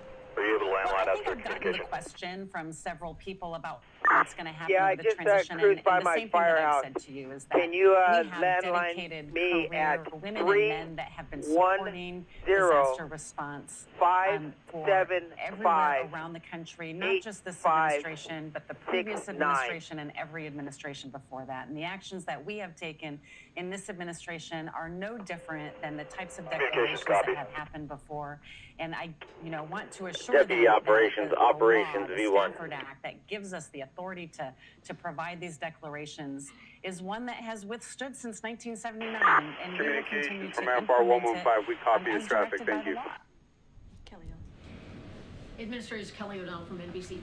Do you have concerns about the inventory of available housing for people who have been displaced and for the length of time it would take for rebuilding. Obviously, it's going to be some time before you can even clear parcels that people may own or what have you. Do you see almost an extinction of some of these communities for a period of time? So we're going to work with the state to understand what the housing stock is, because as I said, one of the best resources that we have is our rental assistance, and we want to get people into that longer-term temporary situation as quickly as possible so they can continue on with their lives. We're going to have to do an assessment to see what the availability is, and then determine if we're going to need to bring in other tools to help support. We have a call for fire running up a hill towards a residence. For these communities. Address But our goal is to keep people in these communities. We do not want them to move far from their communities. This is where they work. This is where their schools are. This is where their family, their religious institutions are. And so our goal is to find everything we can as close to their communities so they can keep the community part of them intact, right? The houses and the buildings Branch might 7 be gone, operations but the community on stays, V1. right? That community spirit will always be there. Branch So 7. that is what our goal is, and that's what we'll Yeah, we're work coming up with with the state and the county to achieve. Tuna Canyon, actually down Tuna Canyon towards you. Are you right on off the roadside? Thanks, Administrator. The President affirm it, Regati. that the death toll was likely to increase. Does the federal government have a handle on how many missing people there are, as well as any advice you have for people dealing with air quality issues at the moment? So I didn't hear the second question, but to answer the first come up question, here, we'll get out of the way. That's something I would have to defer to the state. All of those numbers come from the coroner to determine the number of fatalities, and the number missing is something that they'll track. We're just going to continue to support them if they need resources to help with that. And then what was your second question? Just about advice that you would have for people dealing with air quality issues in the area? With their what issues? Air quality issues in the area. Oh, air quality. Air quality issues. Again, listening to your local officials, there's definitely air quality issues around the area. And, you know, the beauty of the wind dying down is that they can get better control over the fires, but it also doesn't blow the smoke out. And so there are definitely a lot of concerns from across the area here about what the air quality is going to look like. And so they need to make the decisions that's best for them. And I know that the departments of public health at both the county and the state are providing information and guidance, and I would have them listen to them for what the best resources are for them to protect themselves from the air quality. County Engine 58, Officer 50, I'm going to wrap it up. Go ahead. Thank you, Administrator. I'm curious, as you're briefing the incoming administration, are there specific steps you are recommending that they take in this response, given how long-term it's likely going to be? Yeah, that's something that, I mean, our career staff that are here on the ground in California that are going to be back at headquarters, they will continue to work through all of the requirements to support the recovery efforts. And as the incoming administration comes on board, we will give them an update as to where we're at with the status and any challenges that we're finding and the direction and the vision that we need to do to achieve the governor, the mayor's outcomes for this disaster recovery, but all of the disaster recoveries, right? We had 179 disaster declarations just last year alone. And so our team that has been working these day in and day out for the last 4 years will continue to do so. I copy, thanks. Any now available water tenders, Division Union Station 67, TAC 38, Correction 31. Around fire-resistant building materials to be used and other safety measures that, you know, construction crews should adhere to.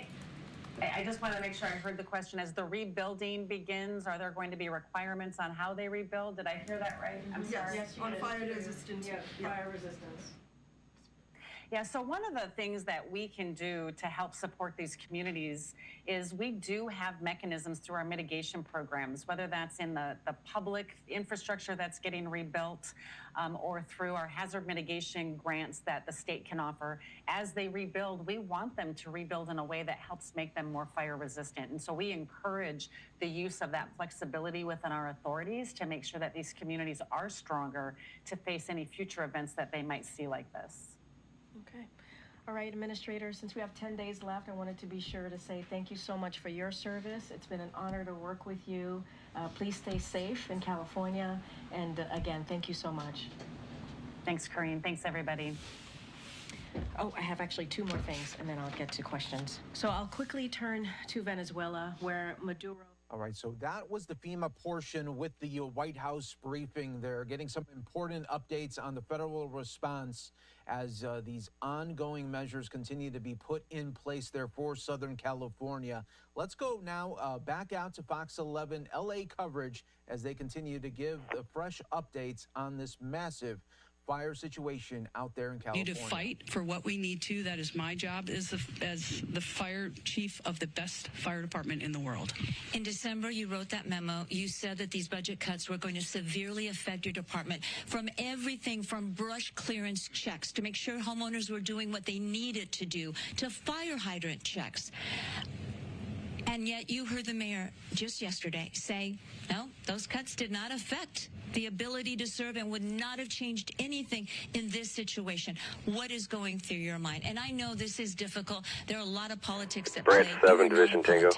You are the woman responsible for all these men and women at LA City Fire and for our residents in the city of Los Angeles. When you hear the mayor say it didn't affect anything at all, what is going through your head? If you can share that with us. Sure. So just full transparency. Again, my position is to make sure that our people get what they need to do their jobs, and also, mind you, that they get to go home to their families. The amount of calls that our firefighters are running today has doubled since 2010, a 55% increase with 68 less people.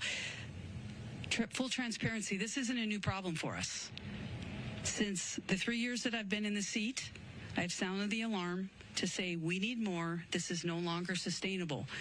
So with that, we're now in a position to be properly funded.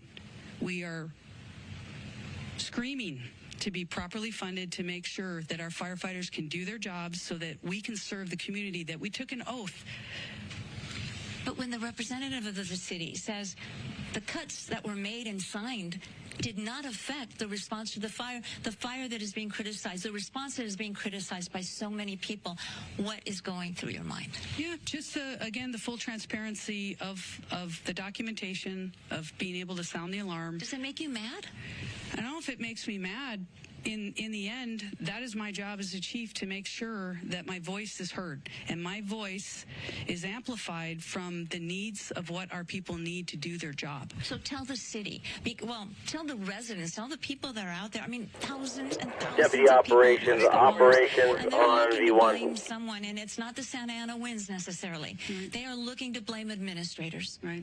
What is the message? Deputy operations. Have you had a one-on-one with the Mayor Babson? Are you in front of a map so I can let you know where the this was going to affect our impact ability is? to respond to a major emergency? I would start with a message to the community. I think they already know in their hearts that our LAFD firefighters are here to serve them, first and foremost. Again, none of us on the fire department are politicians. We're public servants first. We took an oath to serve the public before ourselves and even before our families. So with that, I want to focus on operations, deputy operations. Go ahead. focus on what the LAFD needs. So you look at the it's in Fernwood, looking onto Topanga Canyon. You see the green 27 save symbol. lives, and that we can protect property to the greatest capacity, but we need to be funded appropriately, and that's where my head is. You asked. The mayor said it didn't affect your ability to respond. Did it affect LA City Fire's ability to respond, starting with the Palisade Fire and then this domino effect of fires, including the looks Orchard like Fire it's that we're seeing in right now Hills? section 18. It's in the, if you look at the LA City line, it's where the word Fernwood. So you see section 18 in red. Just below that says Fernwood. To the right is that highway symbol 27 on the ops We map. had to pull from somewhere else. What does that mean? That doesn't get done. There's delays. So in If the you follow the fire end, edge to the south, all along that edge, so you see the words Kerry Lane, and that grand view that it's making those runs at those structures all along that south east end of Fernwood, impacting those structures. No reported losses of any structures led. The fire activity has moderated a little bit. Fixed wing is dropping retardant. And their penny and end plan is to, once they are able, they're going to start going direct on that line to try to lock it in. The fire department needs to be properly funded. 1-5 on P1 It's not command. at this point, and we've got the justification. Will We Rogers know where our gaps in Dave. service are. We know we need 62 new fire Show me, stations. all right, check We need your to double the size of our firefighters. The growth of this city since 1960 has doubled, and we Will have Rogers, less fire operations. stations. Stay off command for a little bit, please. Thank you. Break. Deputy Ops Operations, you copy all? You had more fire stations than you had now? We had 112 fire stations. Yeah, affirmative, I copied. Can you give me anything 2010, we've had an increase regarding Montanito on that far western flank above? 68 less firefighters. So the city funding is not keeping up with the city's needs in real time. No, and that's what our firefighters need.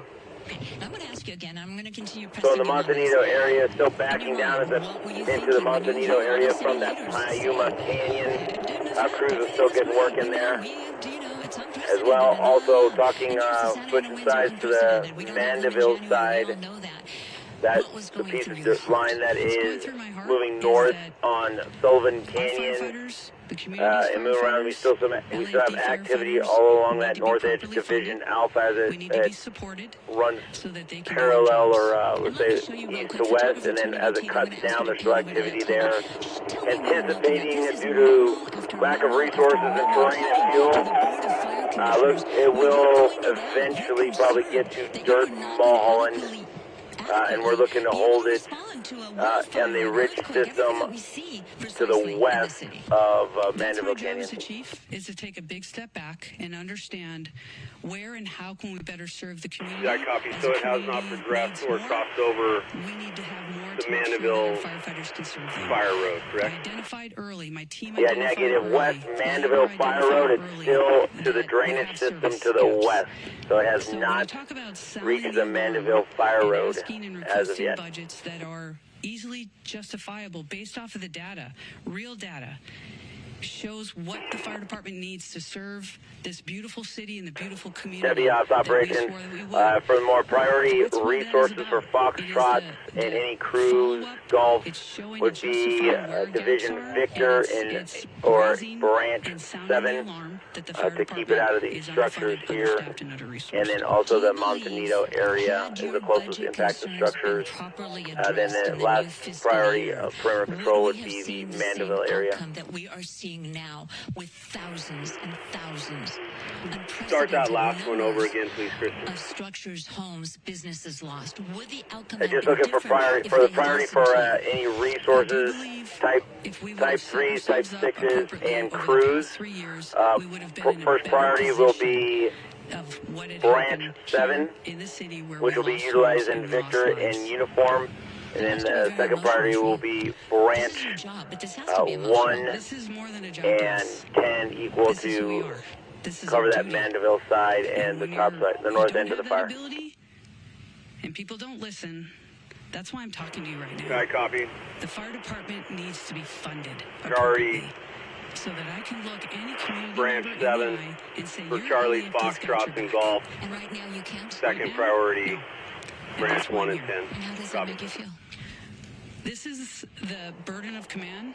Copy all, and then everything along the coastline, just to finish up the update, everything in Branch 5, they're still mitigating issues, got a good plan in place to handle some of the structures that were giving us trouble to pass with heavy equipment, and still responding to all and you see those homes that have burned to the ground. There is so much loss. People are out of jobs. What goes through your heart when you see that? The community is our community. Our firefighters stand with the community. We live in the communities that burned. So if anybody says anything in regard to our firefighters not doing everything that they can to protect our neighbors, our community, I will stand up and defend every action that our members went through and are still actively fighting fire. I don't think anybody is criticizing the firefighters. I think the criticism has been lobbed maybe 80% at the city of Los Angeles and maybe 20% at the administration here. Mm-hmm. Well, again, I'm here to make sure that we are garnering the support to get our LEFD firefighters what they need to do their jobs, period. Did the city of Los Angeles fail you and your department and our city? It's my job to stand up as a chief and exactly say justifiably what the fire department needs to operate to meet the demands of the community. Did they fail you? That is our job, and I tell you, that's why I'm here. So let's get us what we need so our firefighters can do their jobs. Did they fail you? Yes. Chief Kristen Back Crowley. Amarillo Hill Base, Palisades Hilco, wanted command. to ask a question back there. Had some comments. We do, Gigi. If you could please ask her regarding the Times article that came out that the Santa Ynez Reservoir was closed to repairs and it was empty. 117 million gallons of water could have been used in this fight. The question is about the Santa Ynez Reservoir. I'd like to place an order for 2 Type 1 copters, water drop mission. This will be in Branch 1 Division Alpha. Utilize the coastal route. Have them contact firefighter comes up Hilco. to a Have them hydrant, go towards the we Peppermint, expect there's going to be water. Pepperdine dip. Our Ground contact over in Alpha will be Alpha and training. to make sure that we're properly trained and equipped. That's my position on this. So if there's no water, I don't know how the water gets to the hydrants. Please defer that to DWP or whomever controls that part. But I can tell you the resiliency of our firefighters, if there's no water, they're going to go find water. They're going to figure out a way to do the best they can with what they've got in a very dynamic situation. And I know you expressed concerns that those DWP hydrants would not be inspected thoroughly because of the budget cuts.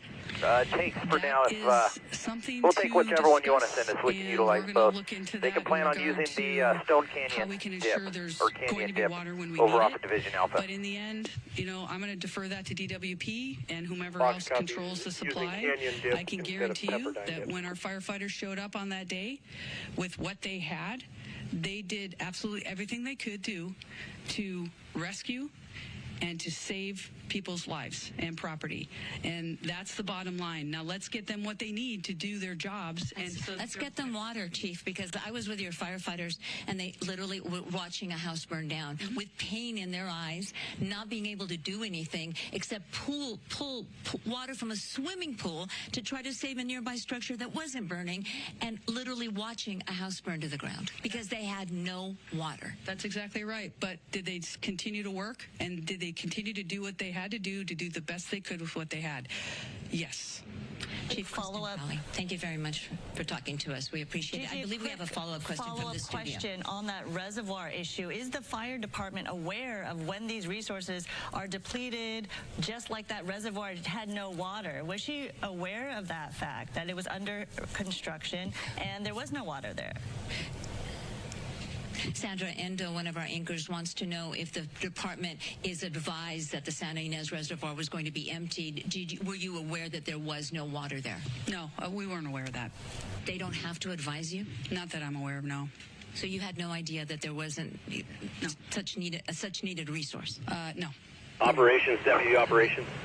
Chief Kristen Crowley again, Chief of the Los Angeles City Fire Department. Go for Thank you operations. for talking to us. I know it's been a very exhaustive, emotional, and I imagine you're mad, and I imagine operations, Deputy Operations. Talk about that anger or that disappointment, but I can see it in your eyes. Go ahead for operations. Thank you for talking to us. We appreciate it. Thank you. We'll send it back to you. Wow, Gigi, what a I have single increment type 6s or task forces, type 1, mixed type 1 and 3 available in staging. What, can you use the type 1 stuff in there? And we do want to, right now we are watching on the side here. Let's go up to Stu so we can show you this full We'll hold off on those type 1s, but we'll, you can go ahead and send the type 6s to branch 7. Copy, type 6 to branch 7. Amazing textbook and just phenomenal. There are flames running up that hillside right there, getting so close to these houses out here. Now the helicopters are doing drops. They're just picking up the little pieces, as it would be, but they're still very important pieces. There was huge flames climbing up that hillside right there. One of those big tankers, I believe it was a DC-8, it made its way over here and did one phenomenal drop, just basically running from about here all the way along that ridge line. You can see some of that Phos-Check and just put out all those flames instantly. These homes out here off of Amy Way, now safe from that fire. They had structure protection there. That's probably how it all started. They understood what was happening out here, and they said, you know what, we really could use a tanker. There's another one just went through the shot, but they brought it in, right?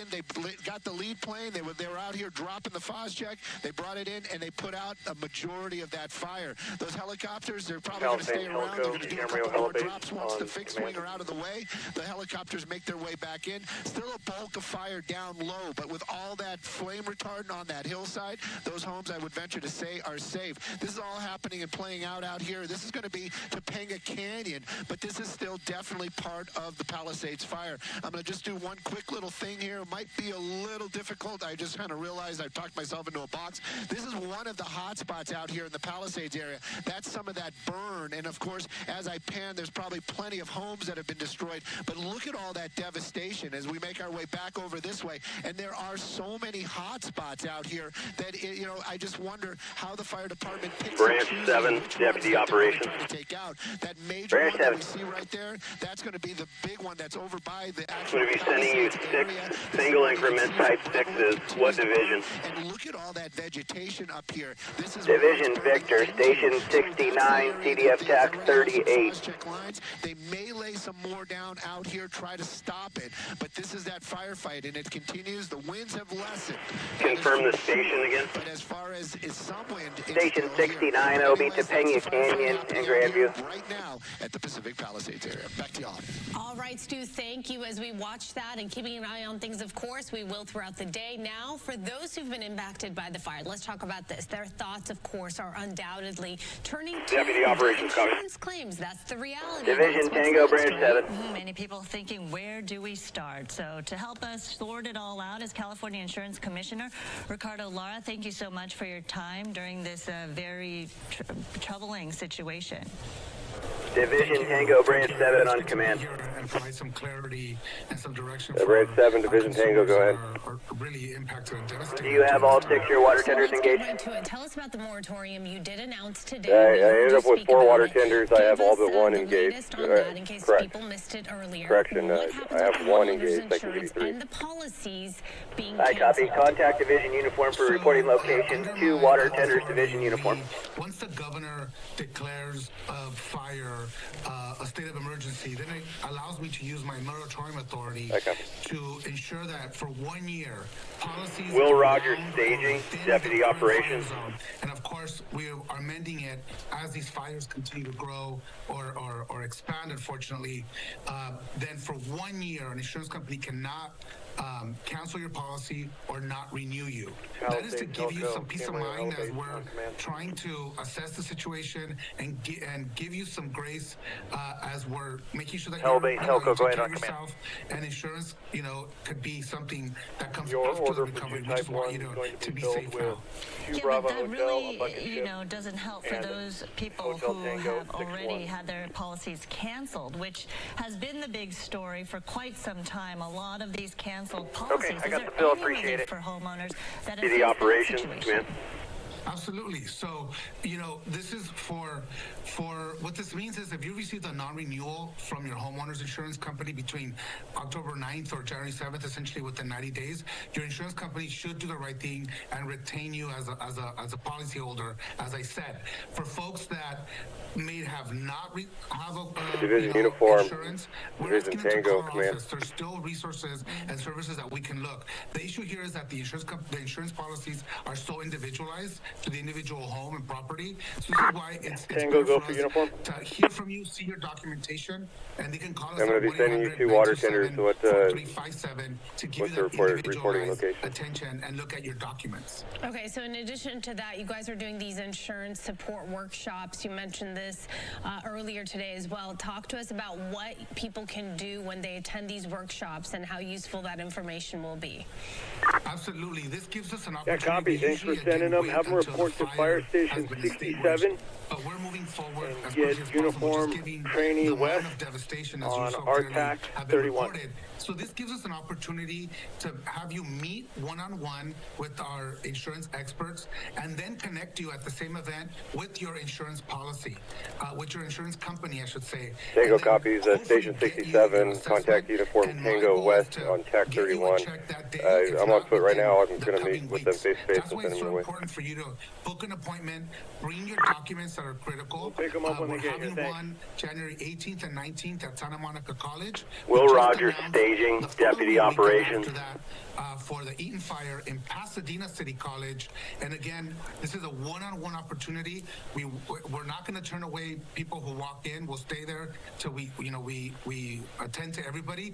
But it's important for you to call ahead so that we can assess the documents and tell you what to bring. Again, this is very individualized, and it's done in a safe, confidential setting so that you feel secure. Again, these are important financial documents and conversations that are happening, and we provide that resource. Unfortunately, we're providing these resources all throughout the state as we've been tackling fires for so many years now. And for people that can't make it to those workshops, you do have some steps and tips that they can take immediate action right now. For example, if people have evacuated, any receipts that they're accumulating because of this, make sure you have a copy, save those receipts, right? And also, we really think about these victims. Will Rogers Staging, Deputy Operations. Fraud or like insurers that are coming to them right now and trying to make a deal. You say to make sure you document all of that, get their ID number and any kind of phone Deputy number, Operations and also maybe a picture of them. Because when people approach these victims who are I need the following right now, 5 Type 6 they're engines really not sure what to do.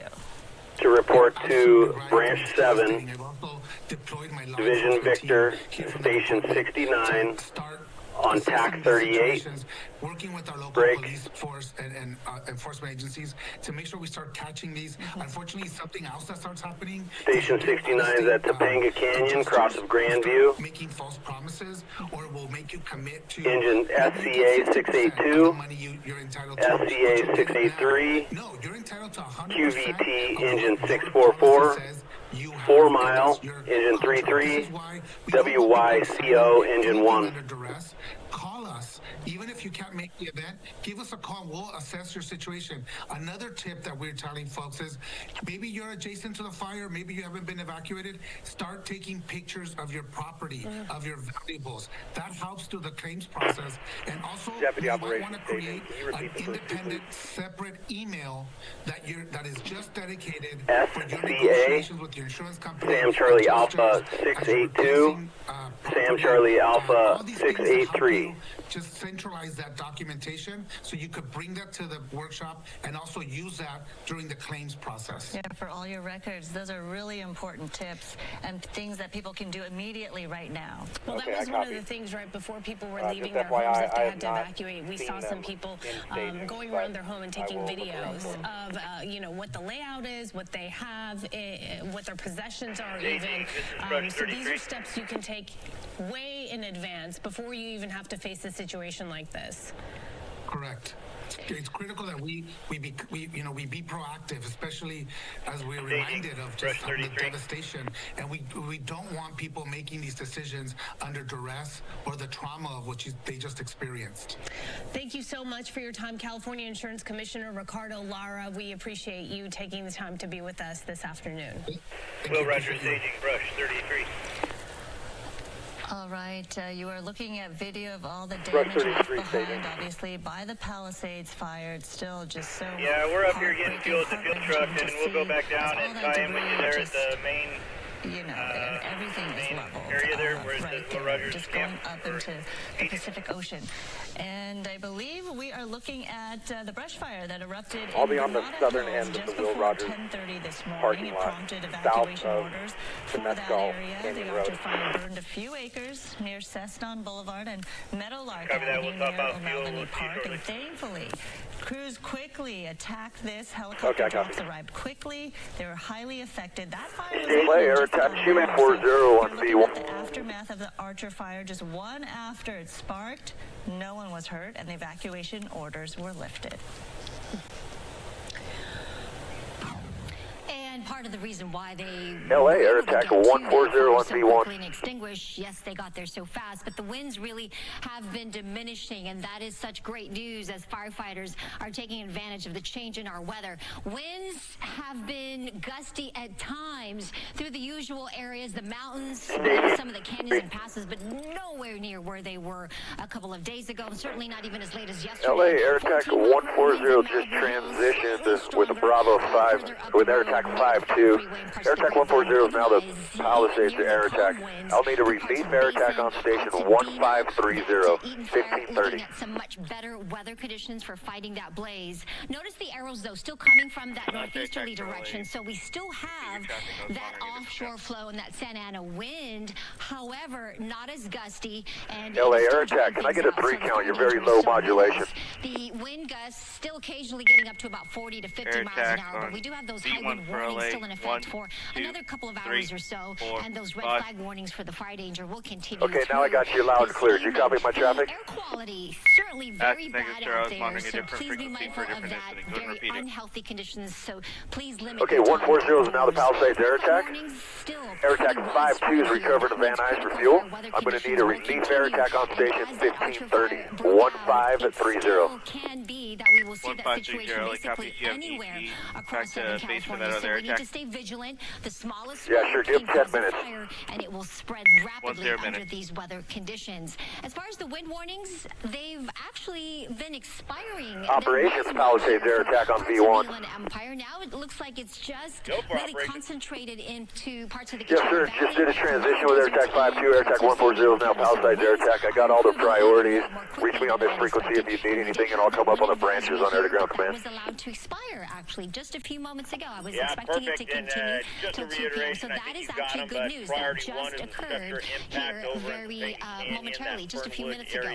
Wildfire smoke is what we are contending with right now, and those red flag warnings. We'll get another round of winds, it looks like, on Sunday, and even an onshore flow is what we're expecting. Copy all. We currently have 9 large air tankers and 2 VLADs, so we got a lot of iron. I think we can put down a lot of retardant today. Also help to mitigate the fire danger a little bit more. There thank you, sir. You're my new best friend. Looks like another round of winds have a good day. On Tuesday. That one more moderate to strong, not as fierce as what we saw earlier this week, but that could pose some new problems. So you want to just keep that in mind as you plan ahead. And further down the road, there is a 20% chance right now for a light shower on Thursday into Friday. We'll wait and see. We're still several days away from that, but at least there's some hope at the long end here. So we'll see if that happens, and I'll keep you posted. In the meantime, those red flag warnings will continue, especially up over the mountains. Still, those winds are going to be gusty at times, but getting better as we get to the evening. That round of wind on Sunday, a little stronger on Tuesday into Wednesday. Just stay safe out there, be vigilant, stay aware, and remember, if you see something, say something right away so they can get to it right away as well. Sandra and Roxy. Okay, Maria, thanks so much. So earlier this morning, there was a news conference held with many city and county officials, and so many questions, right? And so we were trying to get updates on the fire, but also just asking questions that many people are curious about and are demanding answers to. Right, especially all of those false alerts that people are getting on their phones, and Bob DeCastro has some answers for us. Telco, Camarillo, Helibase, on command. Well, it's been hours since that morning press conference, and we still haven't received an answer from the Office of Emergency Management why these bogus alerts, emergency alerts to evacuate, continue to happen. We know that a few had just happened about an hour ago. The Office of Emergency Management says that it is not a human issue. There wasn't a person pressing a button. They say it's a cell phone tower issue, some sort of a technological mix-up. The mayor was also asked about what the issue is here. Here's what she had to say. Millions of people here who get these alerts, they are ignoring them. You still have red flag warnings in effect. There is a real threat here. What is your message to your constituents who are losing faith? You started this entire press conference begging people not to turn their phones off. Los Angeles region to have faith in what we are doing 24 hours a day. I can say on behalf of our first responders from the fire department, the police department, we are doing everything we can to bring the situation under control. It started last night. Some 10 million people in LA County got a bogus alert to evacuate last night. And then overnight, those alerts just kept coming. People receiving those jarring alarms in the middle of the night while they were asleep. The Office of Emergency Management says people should pay attention to those alerts and that afterwards go to their website to verify that it is legitimate until this whole issue is fixed. Branch 5, operations on V1. Website to verify. Supervisor Catherine Barger expressed frustration. She says there has to be a better interim solution. Bottom line is we are going to drill down because I too got the alert. I got 2 alerts, and then I got an alert telling me to disregard the alerts. And, you know, as someone who has communities that are on edge, that are lined up, and I'm sure Mayor Gordo has the same situation going on as well. They're on pins and needles thinking that they're next. The verification, so people are just supposed to go on this website, find this website to figure out if it's real? I think that's absolutely ridiculous, and I told Kevin McGowan that. To tell people to go on a website when they may not have access to an internet is absolutely absurd, and that is, quite frankly, not something that I am recommending. Obviously, for those that want to find out where the evacuation centers are, or I mean the evacuation locations are, they can go on there, and it is an accurate map. But I'm not going to tell people, if you get the alert, go on and check. I mean, I think that we need to fix this problem so that, in fact, when an alert goes out, it's a legitimate alert that people can listen to. Van Nuys instead of utilizing coastal routes. So as it stands right now, there is no interim solution, and I had asked the director of the OEM, Kevin McGowan, is there an ETA when this will be fixed? He says there wasn't as of yet. Perhaps we'll operations on V1 at the news conference tonight. We'll send it back to you. Bob, I don't know if you were able to hear Gigi speaking with the fire chief a little bit ago. Yes, I did. I heard the interview. Okay, and while you were at this news conference, if you can talk a little bit about some of the things you were hearing and having some side conversations and what you thought of what the fire chief had to say. You've been out and about operations on V1 so many people in the last few days. Yeah. Operations go for air attack. The mayor, I don't know if you heard that traffic. I can't get a hold of Helco on command here. If you can relay to Helco, Helitanker 61 is requesting to come direct from Van Nuys instead of taking the coastal route. Copy. I'm talking to Helco. I'll run that to him. And she said that it was at that point. I feel like the chief was a little timid on trying to sort of answer questions about the budget cuts too and how it impacted their operations. She said it impacted non-essential services, but I do think that during this interview, when she was talking to Gigi, that she was a lot more direct. She used the word that they were failed, that the city or that budget process failed them, and that they did not have the adequate resources to prepare themselves. Branch 5, Operation V1 She seemed to indicate that had they had all of those things in place, perhaps that budget in place, that they would have been better prepared to serve the people and more prepared to fight this fire and perhaps mitigate some of the losses that we might have had. And the whole fact that the city has outgrown the fire department, and the fire department's resources in terms of personnel and funding has gone down while the city's needs have gone up. This is a much bigger conversation, and I think it's a conversation that's going to be had with our leadership, not just our city leadership, but also the state's leadership. That, you know, this is a city that has grown by leaps and bounds. There's been so much development, and all of the infrastructure that we've had in all of these neighborhoods hasn't even kept up with the number of homes that have been built in this area. So these are all conversations that we are going to be having in the future. How can we prevent this, especially when they start rebuilding that area, when they start rebuilding all of the infrastructure there? If they're going to put homes back there, how are they going to adequately protect the people who are living in those neighborhoods? I know some of this it's almost like common sense. You think, well, if things are 9240 Charlie trainee from it, 9240 Charlie, right? So it is very frustrating when you hear some of this. But I think one of the most mind-boggling things, at least for me, Sandra, I'm sure you agree, was when we asked Gigi to press her on the reservoir topic, the Santa Ynez Reservoir, and how it's been empty. It's been closed for repairs, I believe, for roof repair of some sort. And she said that 40 Charlie calling for you. That the reservoir was empty. Before we haul anybody off the line, let's give them a little bit, make sure that and that reservoir was empty. Warranted. Firefighters needed that water. It's an alarming statement for someone to make, right?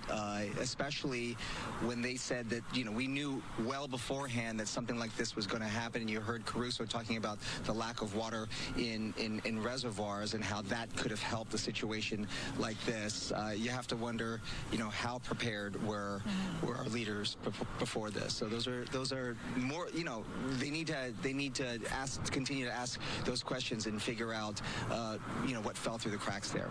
Yeah, absolutely. A lot of frustrated members of the community, and you can understand why.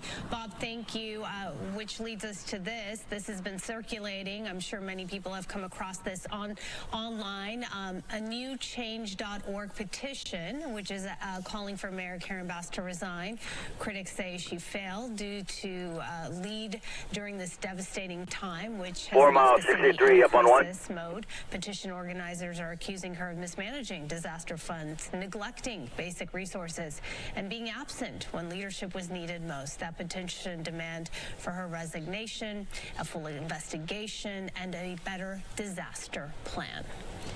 Now let's take a live look right now at crews fighting the Palisades fire. We are not out of the woods yet, because take a look at this. We see open flames, a lot of smoke, and CAL FIRE is releasing some interesting data at this point. So since January 7th, CAL FIRE's aviation fleet has dropped more than 59,000 gallons of retardant alone, over 72,000 gallons of water, and logged over 75 flight hours, including 8 of those hours in nighttime operations, as the weather has allowed. So CAL FIRE's new C-130 air tanker T-122 has also flown over 10 hours, dropping more than 30,000 gallons of retardant. And we should note that LADWP is asking the residents of Palisades do not Correction, it could be for Alpha trainee.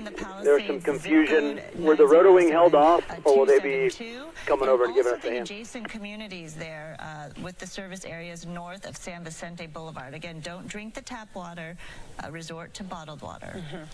All right, we're also keeping track of how you can 9240 Charlie, copy. Where you can go and what you can give, right? Amanda, you've been busy. So many of our viewers, thankfully, have been providing you with that information. Yes. Alpha 9240 Charlie, trainee discovered it. The rotor wing is still en route. Emails, including one from a founder and CEO of an organization based in Orange County. So we've been sharing these organizations that are collecting materials for those in need, from clothing to food, water, and more. And many of these organizations are here in LA County, but we do know our Orange County friends also want to help. They might be discouraged from getting too close to the fires and coming up here. That's where Riverbank comes in. It's a nonprofit that serves all of Southern California and delivers supplies for you. Joining us now over the phone is Nadia Caparasso. She is the founder of this organization. Hi, Nadia. Hey, Amanda. Thanks for having me. Thank you for emailing me today. I was saying I was looking for an organization in Orange County that is collecting materials. So tell me how you are helping out and collecting this weekend. Well, what we are doing is we are having a drive-through drive tomorrow. Saturday from 8 to 1 at Harbor Point Church, which is my home church. They have graciously offered to let us have their whole parking lot to make it really easy for people to Deputy Operations Staging and drop off the items that we've already been getting Deputy Operations workers that we work with every day, the most essential items. And these items that Deputy you need the most Operations right now, tell me what those are. I currently only have so they're going to two available type 6s, but I also have two available blankets, bottles, that kind of stuff. LA Fire type 1 water tenders I can and send then as well. also non-perishable snack foods like What are the two type 6s? and then new clothes, new blankets. That'll One be of our E683 really important things that we do is help people Brush 33. restore their dignity when they're going through a crisis, and this is going to be something ongoing in the weeks and months and even years to come. Confirming it's the FCA 683 and the 4-mile engine 33. So we're hosting this drive tomorrow. You are a member of the Harbor Point Church, and you're obviously a resident of Orange County. Can you tell me how Orange County is eager to help those in need here in LA? Get them on the road to the given location. Well, you're our neighbors, and we love our neighbor. So right now, this means that everyone in LA I copy. is and what about the water tenders? Neighbor. And part of our heart is to help the most vulnerable. Stand by. Operations, Deputy Operations. Are people who have been impacted and devastated by these wildfires. So we're here stepping up today, but we're going to be here in the weeks and months ahead as well. We really appreciate that. And the Riverbank organization helps year-round for so many causes. Tell us a little bit about Riverbank. So, yeah, we help the most vulnerable, which outside of a natural disaster like this, a lot of people, any. Yeah, can you have a PIO respond to Sunset and PCH? We're out with a subject that assaulted a newsman, CHP and SR thing. To them in crisis, we provide full move-ins to people who are getting out of whatever trafficking rehabilitation program. So important. Communications copy, PIO response so this is what corner we of do Sunset and all year PCH. round, but specifically now we're opening our hearts and our mission. Will Rogers staging deputy operations. On this horrible natural disaster. Will Rogers appreciative of you. Thank you for watching us this morning.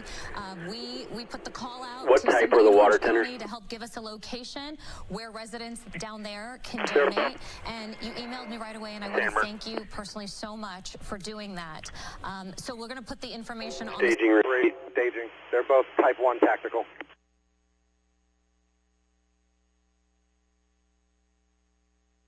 Copy, break. Branch 7, deputy operations. Branch 7.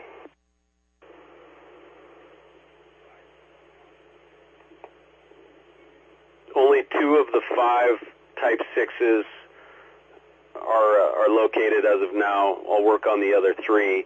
Can you use type 1 tactical water tenders with that? Yeah, affirmative. I'll take them to same meeting location on 38. A copy, break. Staging, deputy ops. Staging, go ahead. We'll take those 2 type 1 tactical water tenders to the given reporting locations with the type 6s. Give me E numbers, please.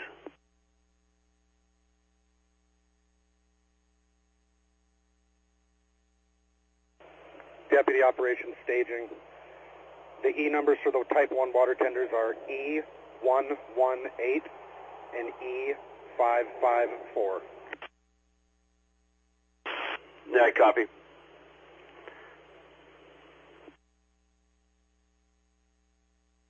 Seven Golf Hotel, Pepperdine LZ on command.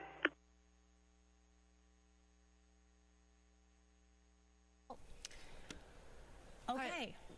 Helicopter 7 Golf Hotel, Let's go back to 88 Alpha We just LZ had an on command. incredible interview with the fire chief with some real eye-opening answers you were able to get from her, Gigi, and just some of those tough questions you were asking, really necessary Air at this attack, time. Yes. 88 Alpha on Good command. afternoon. Good afternoon. Sorry, a lot of noise here in downtown Los 88 Angeles. Alpha, you looking for air attack on command? Where Los Angeles City Affirmative, Fire can I has get their a headquarters. We status of appreciate 8 Golf the Hotel? Chief of LA City Fire, Kristen Crowley's Stand by and I'll have to go to Helco. honesty, her Thank you. emotion.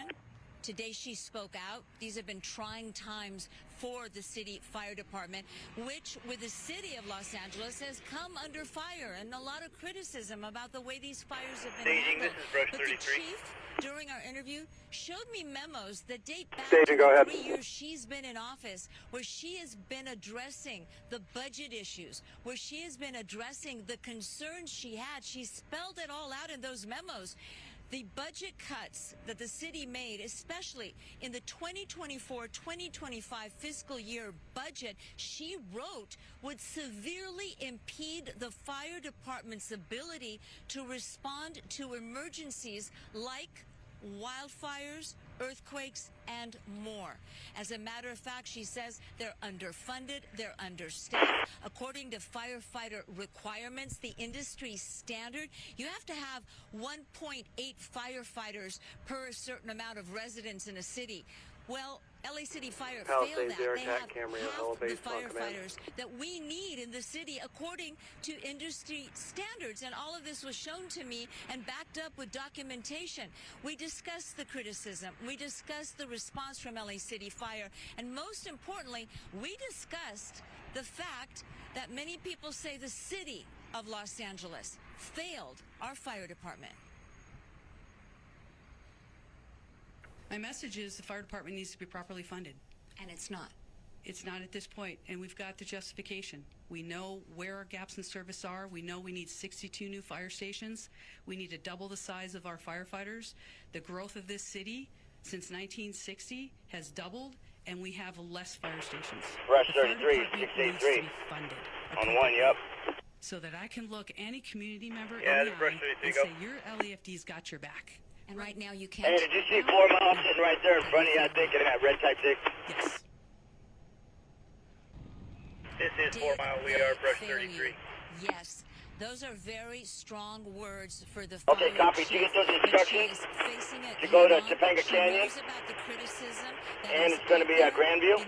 in light of all these fires, and she wants people to know what the Copy. fire Topanga department Canyon, and the rest men is and broken. women of the LA City Fire Department are up against. And Okay, I the copy. cuts, the fire chief says, affected so many different areas, including inspecting fire hydrants. Fire hydrants, Division Mike. they're controlled Outside apparently of by the communications. DWP, but they need to be inspected by the fire department. Well, not all of those Division Mike. inspections apparently were done.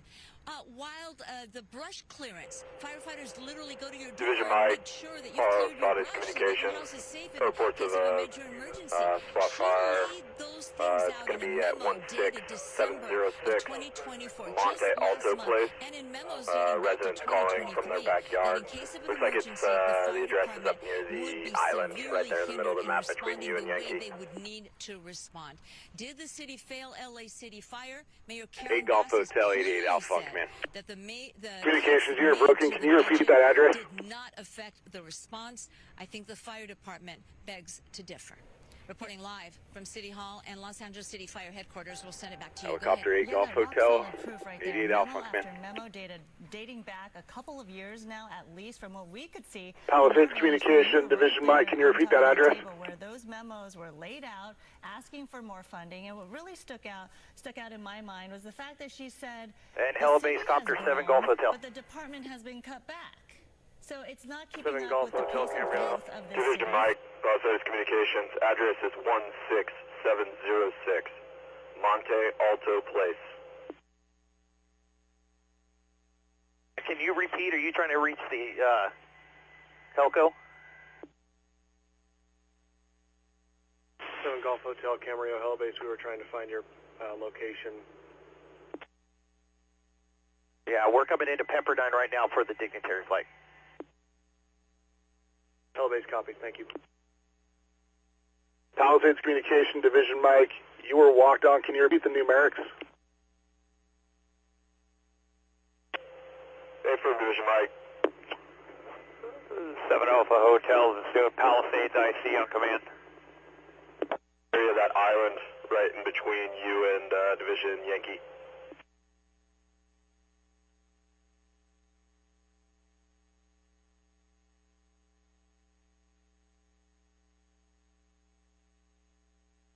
Palisades IC, air attack. You up on V1?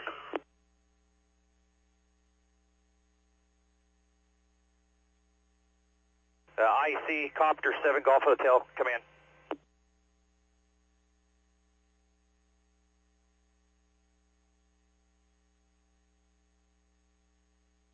IC 7 Golf Hotel, command. 7 Golf Hotel, this is operations. Can I help? Negative, I thought he had traffic. We're coming in right now to Pepperdine, trying to reach guys on the ground. Yeah, copy. No IC is listening on the radio.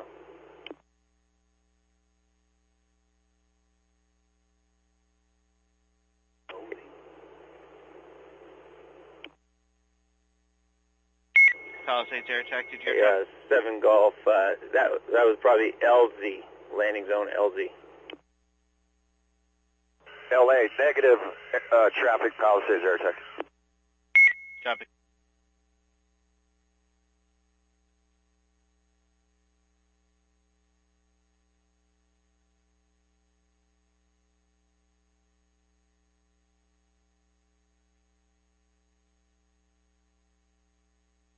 Yeah, Branch 7 operations on V1 command.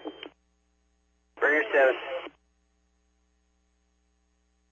Hey, that personnel, overhead personnel sending up to you, he is Superintendent 24, will be his designator, Superintendent 24, and then he's leaving base camp here shortly to head your way. He'll contact you. Branch 7. Branch Branch 7. You have your 2 tactical water tenders located at Fire Station 69. Where would you like us?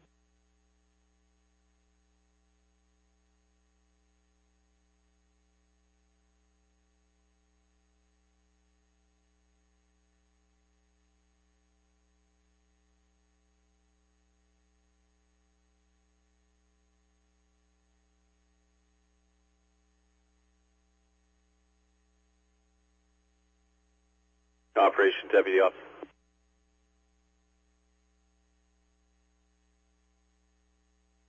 Go for operations. Let's look at your phone.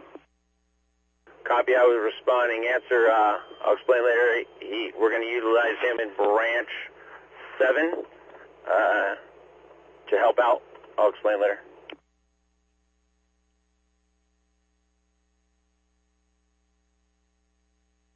Confirming he's already on the line.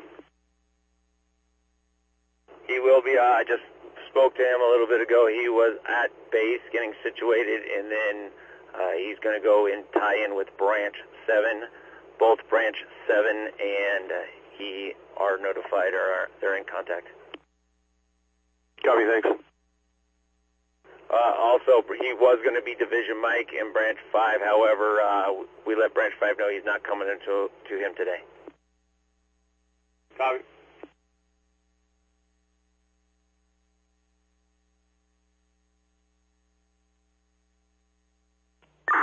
Branch 7 from Water Tender 554.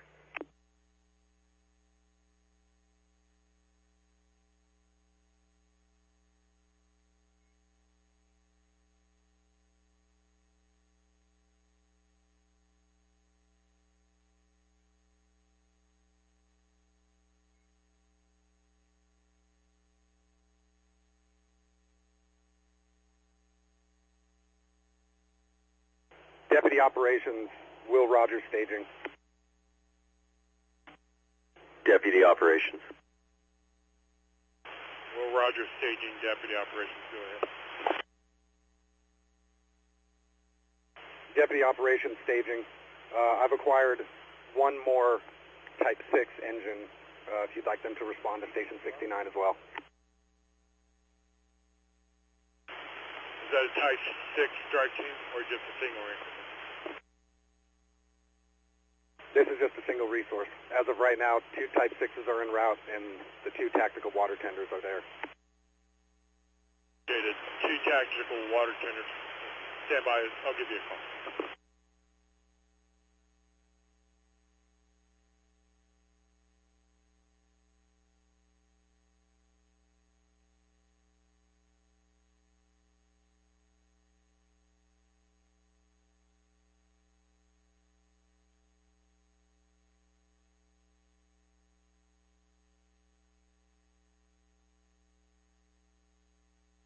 This is Brush 33, trying to locate a water tender near Topeka Canyon.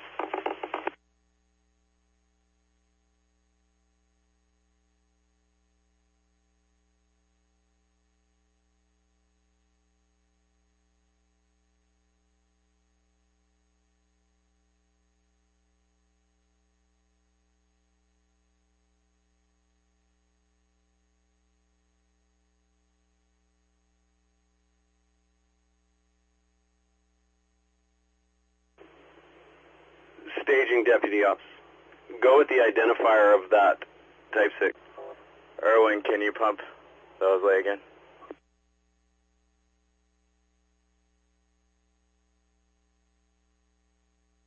Deputy Operations staging. That's going to be E number 531.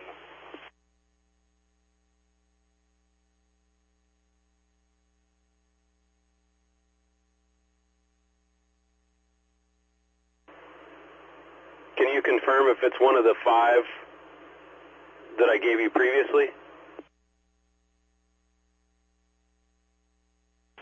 It is not. It's a single resource. Hey, copy.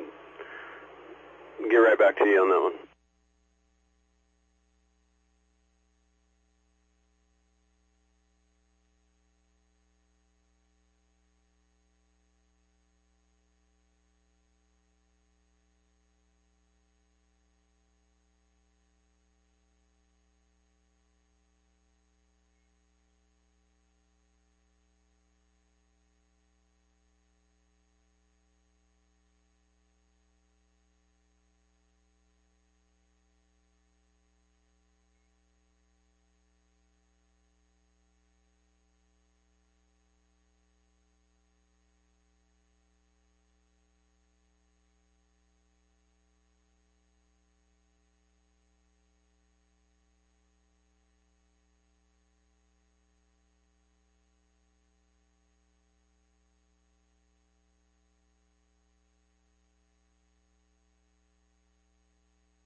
Staging, deputy up. Staging, go ahead.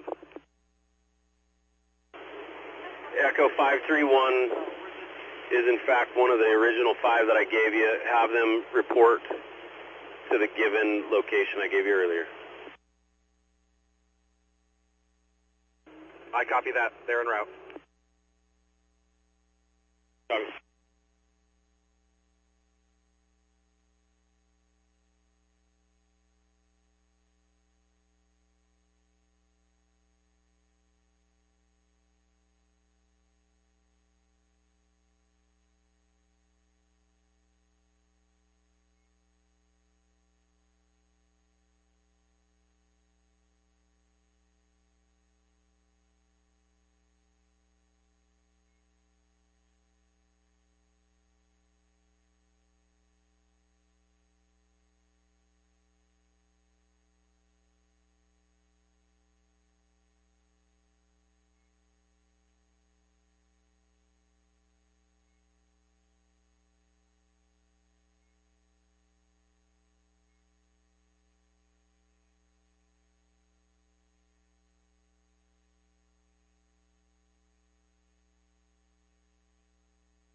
This is Brush 33. We're filling with water and headed to south of Finger Road.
Communications Division, Papa.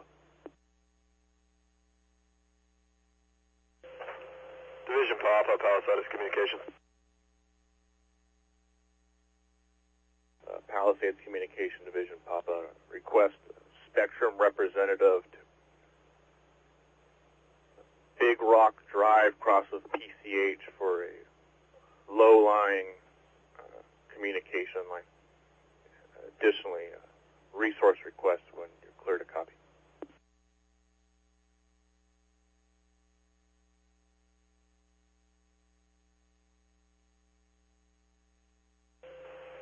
Palisades Communications copies utility representative for down to the communications line at Big Rock Drive and PCH. Go ahead with your resource request.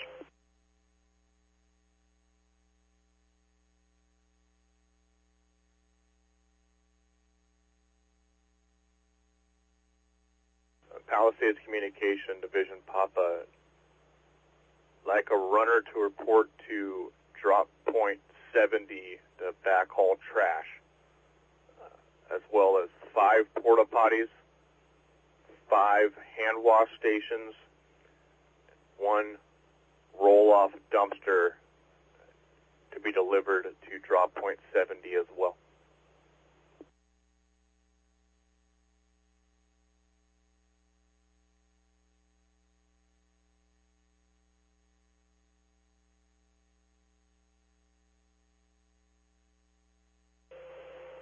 Division Papa, Palisades Communications copies.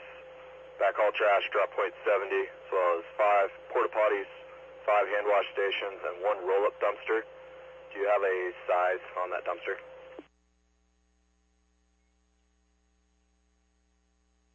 Palisades Communication Division, Papa. 40-yard roll-off dumpster.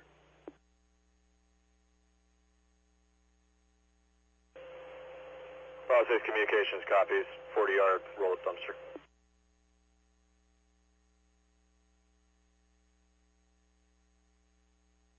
Division Tango, Branch 7.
Division Papa, Palisades Communication.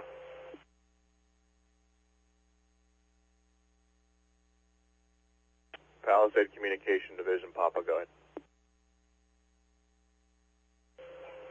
Division Papa, are you in a good position to landline?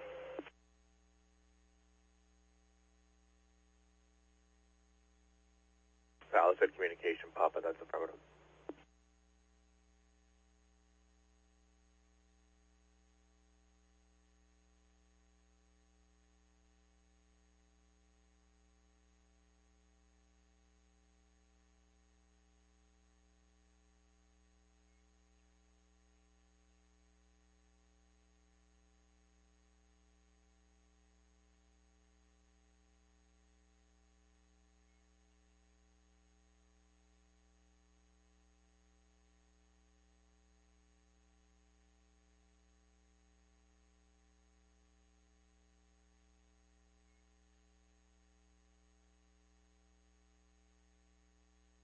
Victor, this is Brush 33, headed up Topanga Road.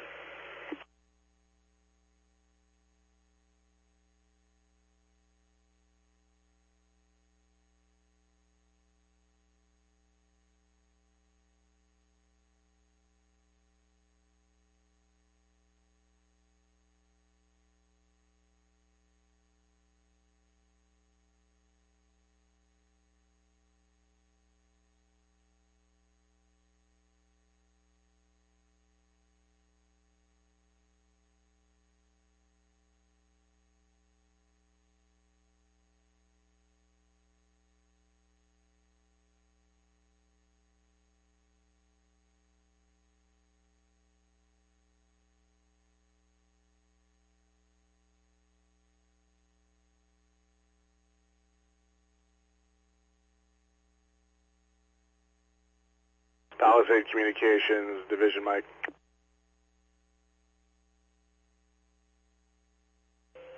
Division Mike, go ahead. Palisades.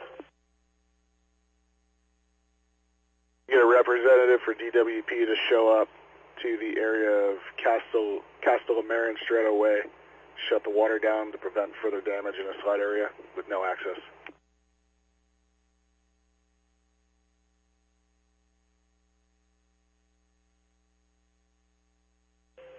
Can you repeat the address, please?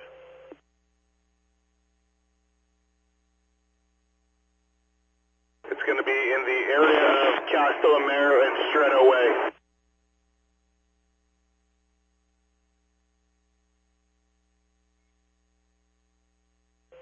Confirm Castellamare and Stretto Way. You're slightly scratchy. Affirmative, Castellamare. Operations, Branch 7. Go for ops. Closing the loop for you. Engine, LA County engine 191 is up at 69 Bravo, maintaining that dip. Copy, County 191. Thank you.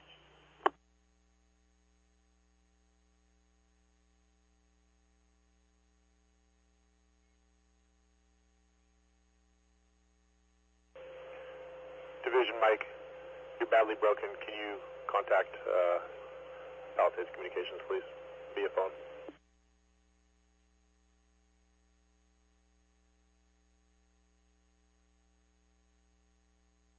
That's affirmative, standby.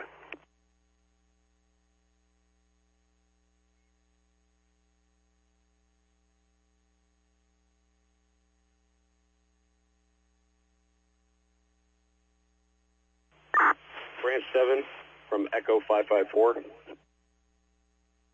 Branch 7. Yeah, Branch 7. We have Echo 118, Echo 554, and Echo 531 staging at Fire Station 69.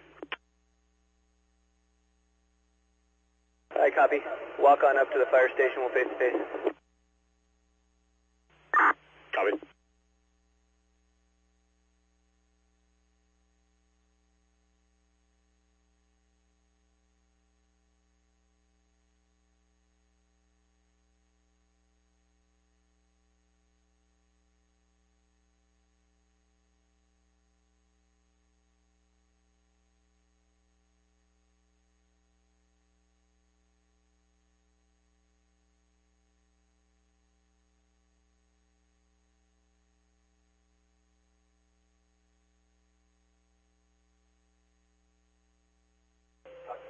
Division Foxtrot, Palisade Communication.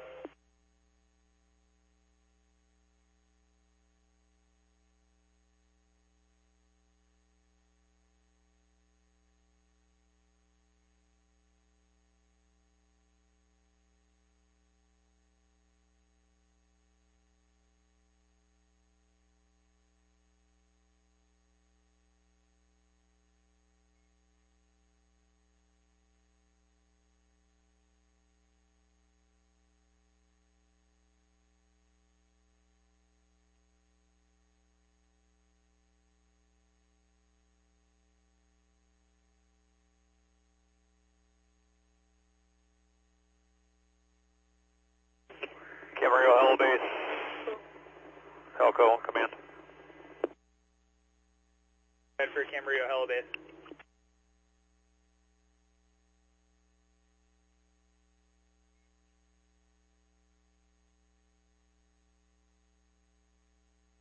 Camarillo, Hella Base, Palisades, Helco on command.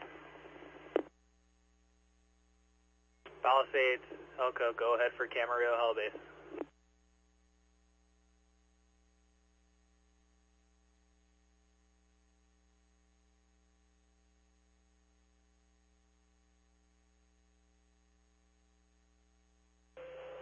Division Foxtrot, Palisade Communication, V1.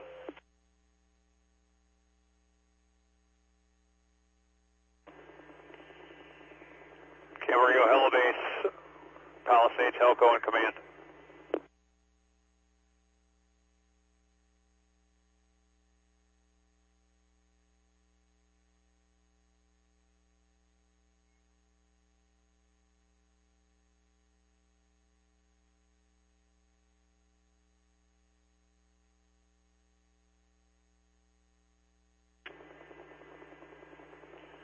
Camarillo, Hella Base, Palisades, Helco on command.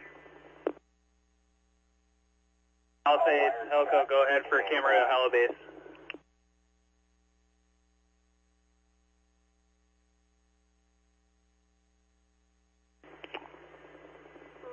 Two Type 1 water droppers, Division Uniform Valley Route, Malibu Dip, contact Helco.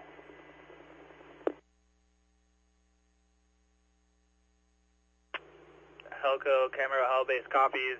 1 Type 1 water dropping, Division Uniform Valley Route, Malibu Dip, contact Helco. Correction, 2 Type 1 water drop.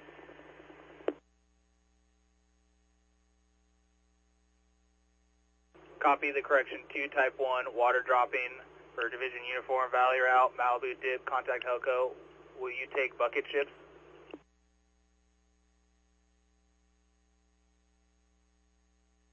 Affirmative.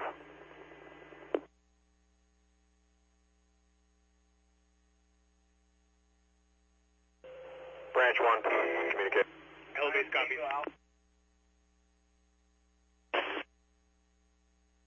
Communications, Branch 1, go ahead.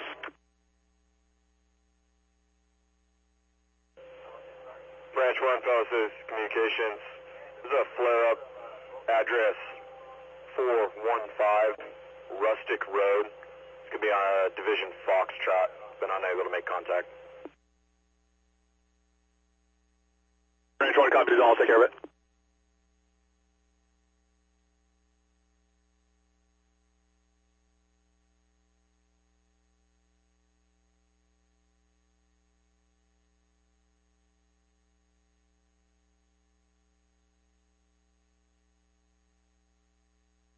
Communications Division, Victor Trainee, with a resource request.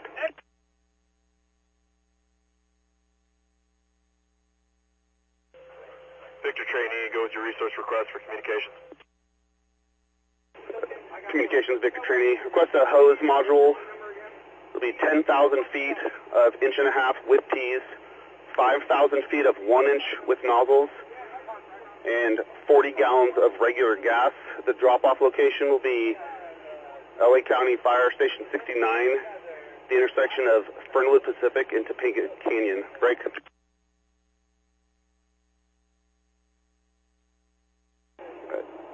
Communications, Victor Trainee. Additionally, we would like to request drop point 69 move to the intersection of Fernwood Pacific at Topanga Canyon if possible.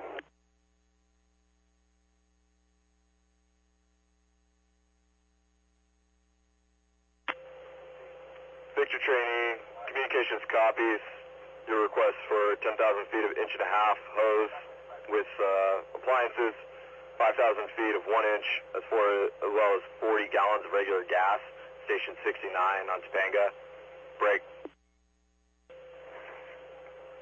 The addition or movement of the drop point to that station has been communicated up to Ops.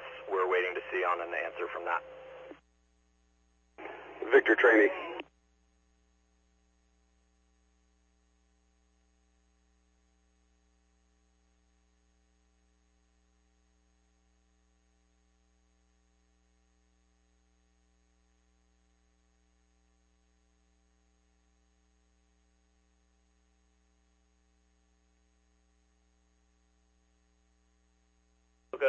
Camarillo Heli Base on command.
Hang on.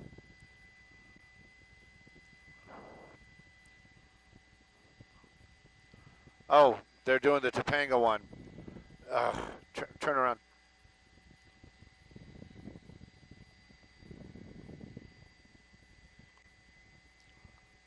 We're going back, Mark. We're going back.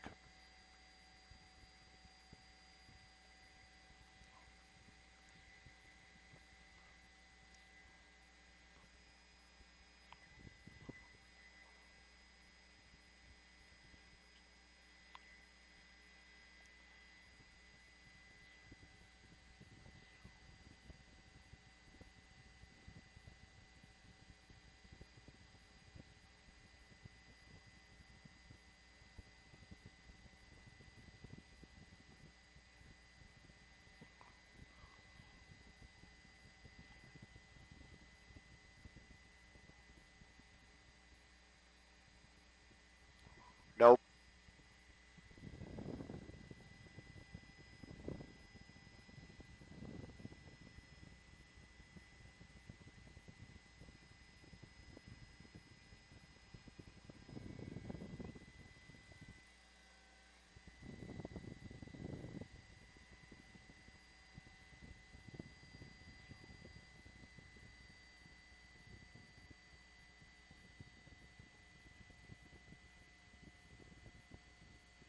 I think he's done with us. He's done with us.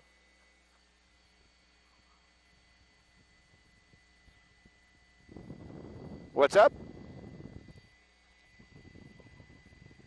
Branch 10, Branch 5, command. Branch 10. I have 3 ATF, part of the arson investigation group. Trying to locate their party. I believe they're up in your area. Do you have any connections with them? I haven't seen any, but I'll inquire and see if I can track anything down and get you information back. Yeah, firm. They said they're with the fire investigator up there. They just have no cell phone coverage up in your area, so they can rendezvous. Okay, I'm assuming that they're working up in that upper Palisades area above the housing track. Is that correct, in Zulu? Welcome back to Live Now from Fox. They host are Mike unable Page. to give me any more we have information. been covering for you the California fires that have just devastated so many communities I would assume in it's in Southern the origin California. area. And after the crisis is over, no doubt, Okay. the insurance really claims Zulu train branch 10 on is command. already beginning right now. But right now, we want to go out for just a little update on that. Let's go out to Fox Business's Ashley Webster with a breakdown of what is going on. Critics say this insurance crisis has been in the making for years, and they blame California regulators who had prevented insurers from charging premiums that they say truly reflect the risks and the costs. As a result, some insurance companies on command, eliminating new policies or just simply reducing their exposure. The state's former insurance commissioner says even those homeowners who do have coverage are facing a fight. There's going to be an extraordinary number of claims being filed, and probably, from my experience as 8 years of insurance commissioner, the insurance companies are going to do everything they can to lowball and deny claims. Insurers in California have been refusing to write Camera elevate. in areas Palisades, Helco. risk for Command. wildfires. According to the California Department of Palisades, Helco, Insurance, go between ahead for camera 2020 and 2022, insurance companies Forward declined helicopter to renew identifier. 2.8 million homeowner For policies division in the uniform state. requested. That includes 531,000 in Palisades, fire-ravaged Helco. LA County. You are going to get Consumer advocates copters claim it 116, has nothing which to is a do bucket, with and losing then money. 7-3 The fact of the uniform. matter is, insurance companies in Buckle, copy, California, thanks. home insurers specifically, are more profitable than the nationwide average. But the insurance industry says inflation and the high cost of reinsurance leads to higher prices that cannot be capped. There are never caps on Division Victor insurance training, costs Palisades due communication. to the fluctuating economy, so insurance has to be able to pay out claims. California has what is called the FAIR Plan, an insurer of last Communications, resort. But the Victor premiums training. are more expensive, and it provides significantly less coverage. The program's exposure is Can I get estimated your, at cell phone number $458 for the, billion, line order, but it as has well just as your order will be number $700 million 20. on hand, raising questions about whether it can cover I the copy. claims. Ready to And copy in the wake number. of these fires, the cost of home insurance in some areas of California could now jump by 30 to 40%. 707-845-8298. More expensive as insurance companies try to cover their losses. I'm Ashley Webster for the Fox Business Network. Thanks so much there, Ashley. We appreciate that. We want to continue to focus on this insurance crisis that will no doubt be played out right now. I want to bring in our next guest to help break this. California insurance claims expert. This is Chip Merlin. Thanks so much for joining us, Chip. Great to be with you. And I know it's just a very terrible time out there in California. Our first question is, I know so many people are going to be talking about these insurance policies, these claims. My question, I think a lot of people are wondering, for the people that are seeing their homes right now in rubble, what are the really the first things that they should be doing right now? Yeah, that's a great question. You know, most of the time I would tell you, go report your insurance claim to your agent, go read your insurance policy. But if your house or your business has just been burnt to the ground, that insurance policy probably got burnt up as well. So you're going to also have to be asking your insurance agent to get the insurance policy. The question to the insurance agent, you know, who's going to be coming to take care of the adjustment of the house? How soon can I expect to get additional monies for additional living expense? And if you're a business, where I might be able to go to reopen on a temporary basis. Yeah, that's really good insight there as well. And I think a lot of people are wondering too, in this situation, when you look at maybe people have, if they've been in their homes maybe 10, 15 years and they've had their policy, maybe haven't.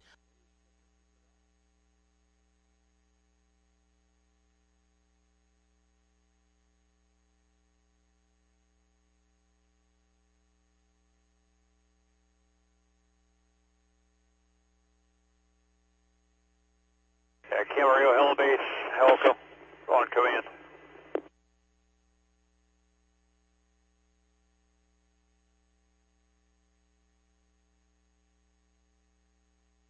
Base, Helco, go ahead for Camarillo Hill Base. Helco relief at 1500. Copy, Helco relief at 1500.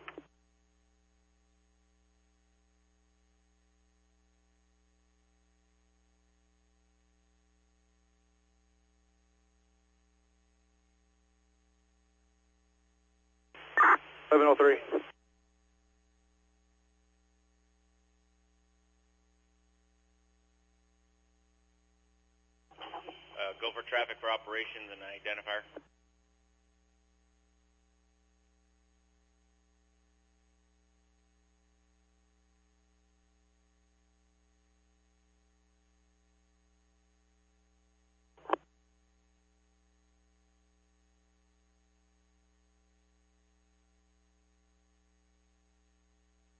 Communications, Victor Trainee.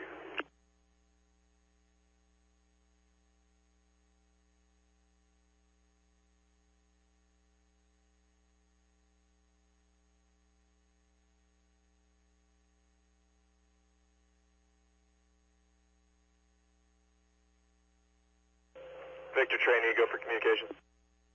The last transmission where you asked for my number, the second part was broken off. Was there a second half to the message?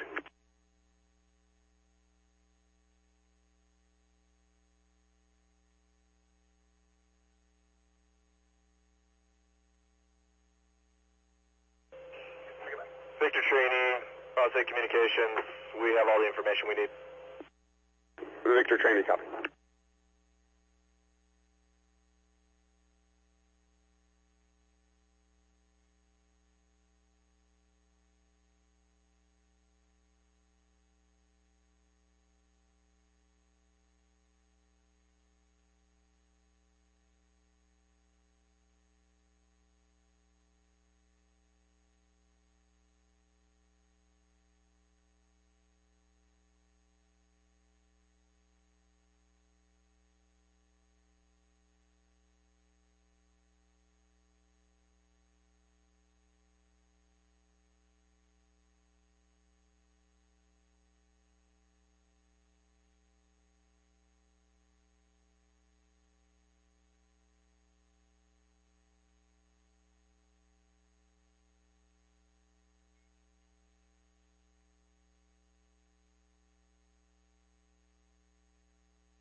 Firefighter 4382, copy that.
East Contingency, Division Victor Trainee on V1.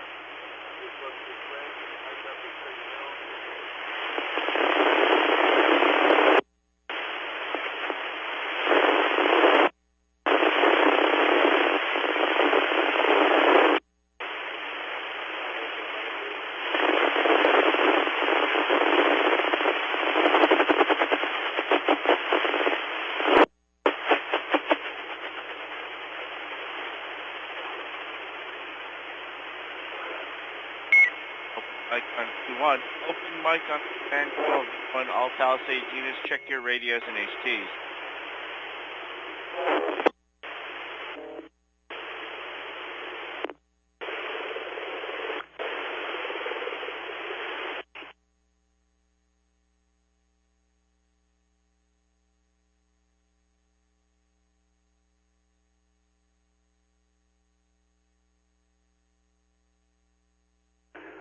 East Contingency, Victor Trainee on V1.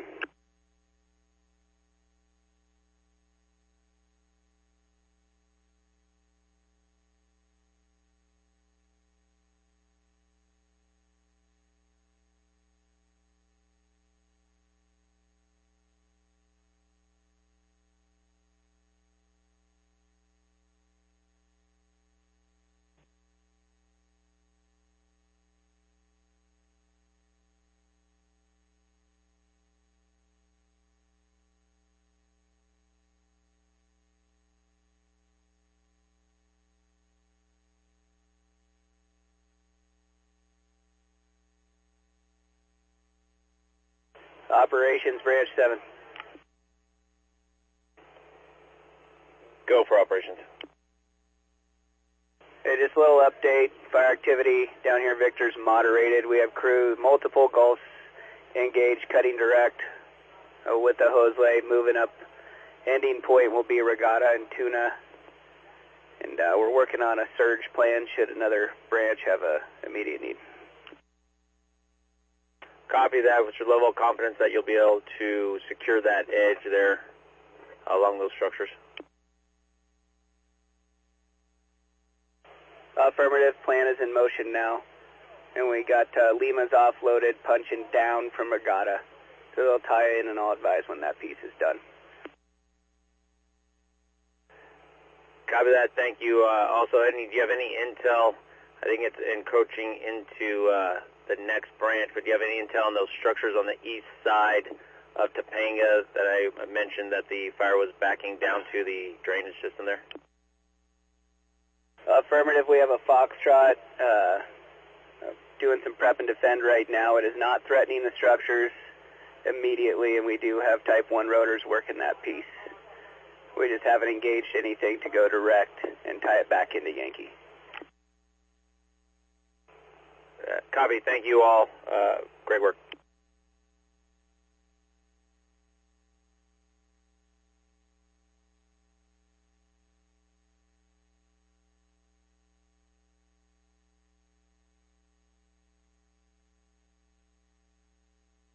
East Contingency, Division Victor Trainee on V1.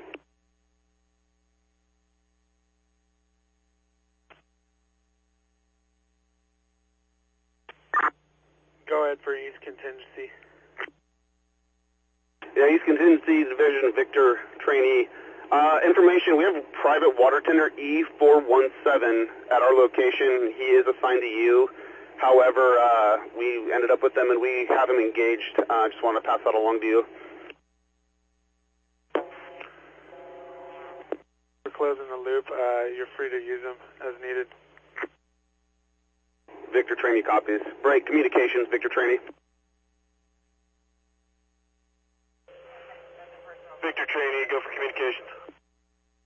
Just relaying that private water tender E417 is now assigned to Division Victor.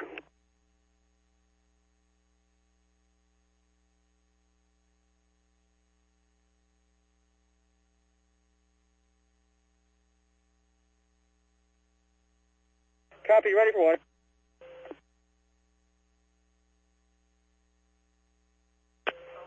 Victor Training, Palisades Communications, copies. Water tender E417. Division Victor. Camarillo, elevate, Selco, rotor. Correction on command. Helco, Hell Base Command.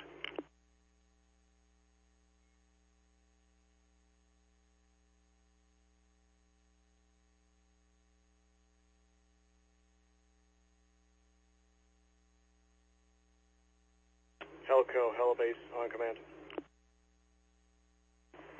One Type 1 water dropper division, Yankee Valley route, Malibu dip. Contact Helco.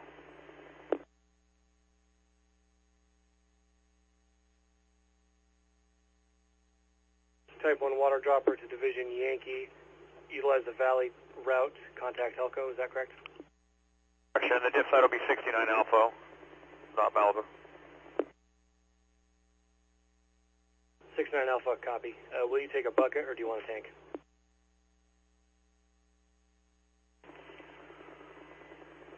Stand by.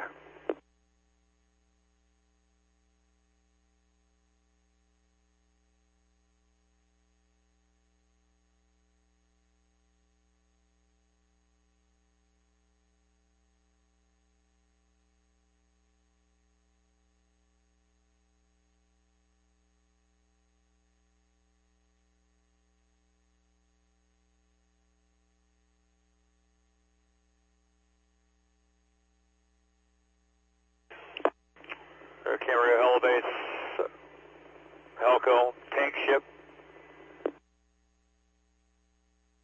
Helco, Hell Base, copy. Tank ship.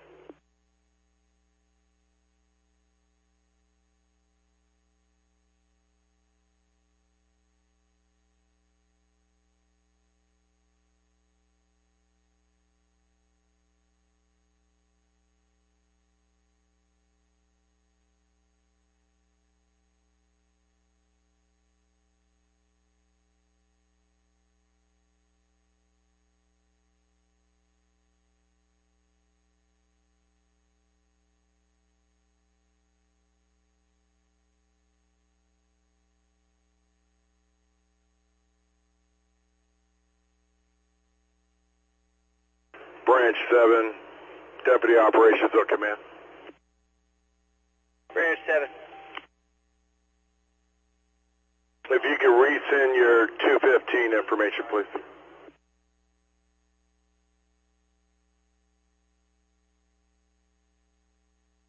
Deputy Ops Branch 7, which division haven't you got? I only got your union. I copy, I'll resend. Deputy Operations.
Helco, Hell Base Command.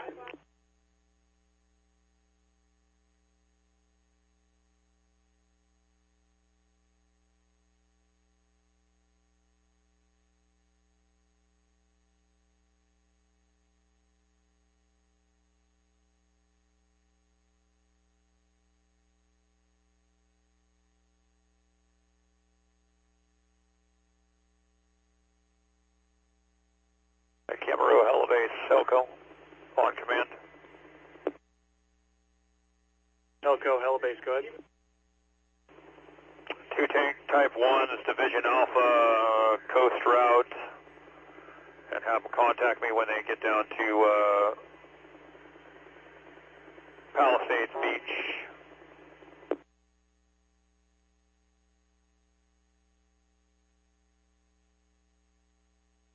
Copy. You want 2 type 1 tank ships, Division Alpha, coast route, contact Helco when they're near PHC, is that correct? Correct. When they get down to Division Juliet, Foxtrot, branch break, Palisades Beach, up, give me a call. And hold short of Division Foxtrot. Contact Division Alpha, correction, contact Helco at the Juliet Foxtrot break, is that correct? Affirmative. Copies. And for your first order of the tank ship, you're going to have Helitanker 5-5, disregard. Helco box. We are running out of tank ships. The only one we have left are the night ships. In this video, I'm going to give you 5 reasons why your videos are not being pushed by the algorithm. And hopefully, this will help you the next time you post a new video. So, who am I? Well, I have 3 channels with a combined count of over 220,000 subscribers. I've been making YouTube videos for over 3 years now, and I've had to deal with this problem many times. But I've finally figured out Division Tango Branch 10 on command. Video, I'll help you too, so let's just get straight into it. Now, the first reason your videos aren't getting views could be because the algorithm simply hasn't found the right audience for content yet. Command. Now, when you have a new or a small channel, the algorithm's role is to push your videos out to a large group of people. Branch 7, Division Tango, go ahead with your traffic.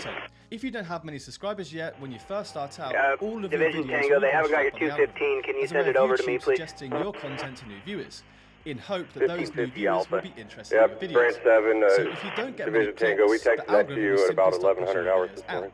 However, if many people do click and they do watch your video, the algorithm will keep recommending your video to more and more people, and vice versa. It really is as simple as that. The algorithm will try its best to find the right audience for your content, but it's not an easy task, and it can take a long time. Now here you see this big number. This is the impressions, which is basically how many times the video is shown on YouTube and put in front of potential viewers. As you can see, it's been put in front of a huge amount of people, in hope that those people will click on the video and watch it. However, out of all of those impressions, it only got this amount of views, which is only around 4.5% of people who saw this video on YouTube. I'll take 2 type 1s, whatever you got. Of as many people as possible to try and find the right audience, and this is the result. Now this is okay, it's obviously not Mr. Beast style results, but it's okay. Now if you want to help the algorithm find the right audience quicker, so you can get more views, you need to improve things like your title and thumbnail, and also include a lot of SEO relevant to your niche and target audience. Now there's a lot to unpack with SEO, so if you want me to do a separate video on this, please do comment down below and I will try my best to get one out. Now a quick message to all my fellow small YouTubers. If you're not using this AI tool, you're missing out on a lot of views. All of the biggest creators on YouTube upload clips daily, and here's the latest trend behind it all. Nexus Clips. It's a viral AI tool that analyzes your videos, picks the best segments, and then creates up to 5 viral shorts from a single video. It effortlessly repurposes horizontal videos into vertical videos that you can instantly upload as shorts. It also has facial recognition, and it can even add animated subtitles automatically. Now, the top creators tried to keep this AI tool a secret, but now we all have access to it, so hop on this trend whilst it's still hot. Now, the second reason your videos aren't getting views could be due to the age of your account. Now, I need to ask, how old is your account? Because if you've not long created a brand new channel and you started uploading videos straight away, there's a very small chance that those videos will be pushed out by the algorithm. Now this is annoying, I know, because we all want to get started as soon as possible, but for some reason YouTube might think you're a bot if you're a brand new channel and you randomly start spamming uploads. So it might not push your videos out first. I first heard this from an employee at YouTube, so I decided to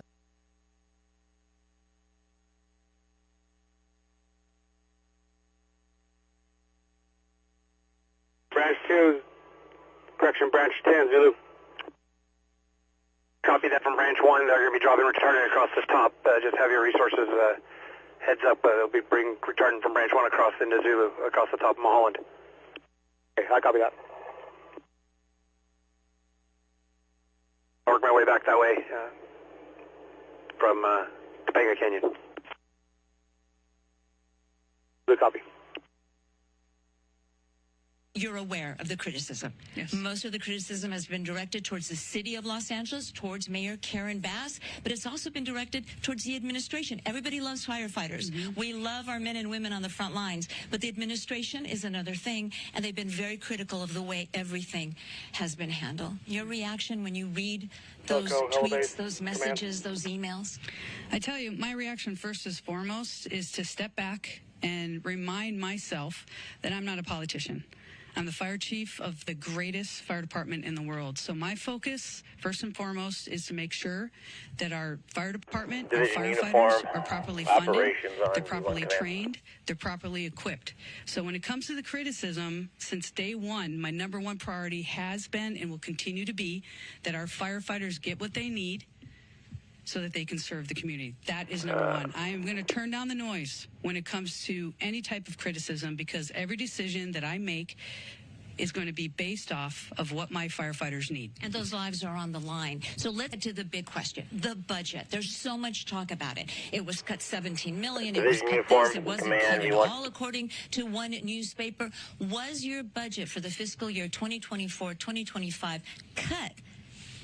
I can tell you, I'm going to even go back further than that. Again, since day one, we've identified huge gaps in regard to our service delivery and our ability from our firefighters, boots on the ground, to do their jobs. Since day one, this is my third budget as we're going into 25-26. What I can tell you is we are still understaffed, we're still under-resourced, and we're still underfunded.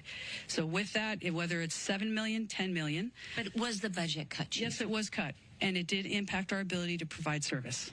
Let's talk about that memo. You sent a memo, a scathing memo, to the Board of Fire Commissioners where you expressed your concern that you were not going to be able to do your job. Your firefighters would not be able to respond adequately to a major...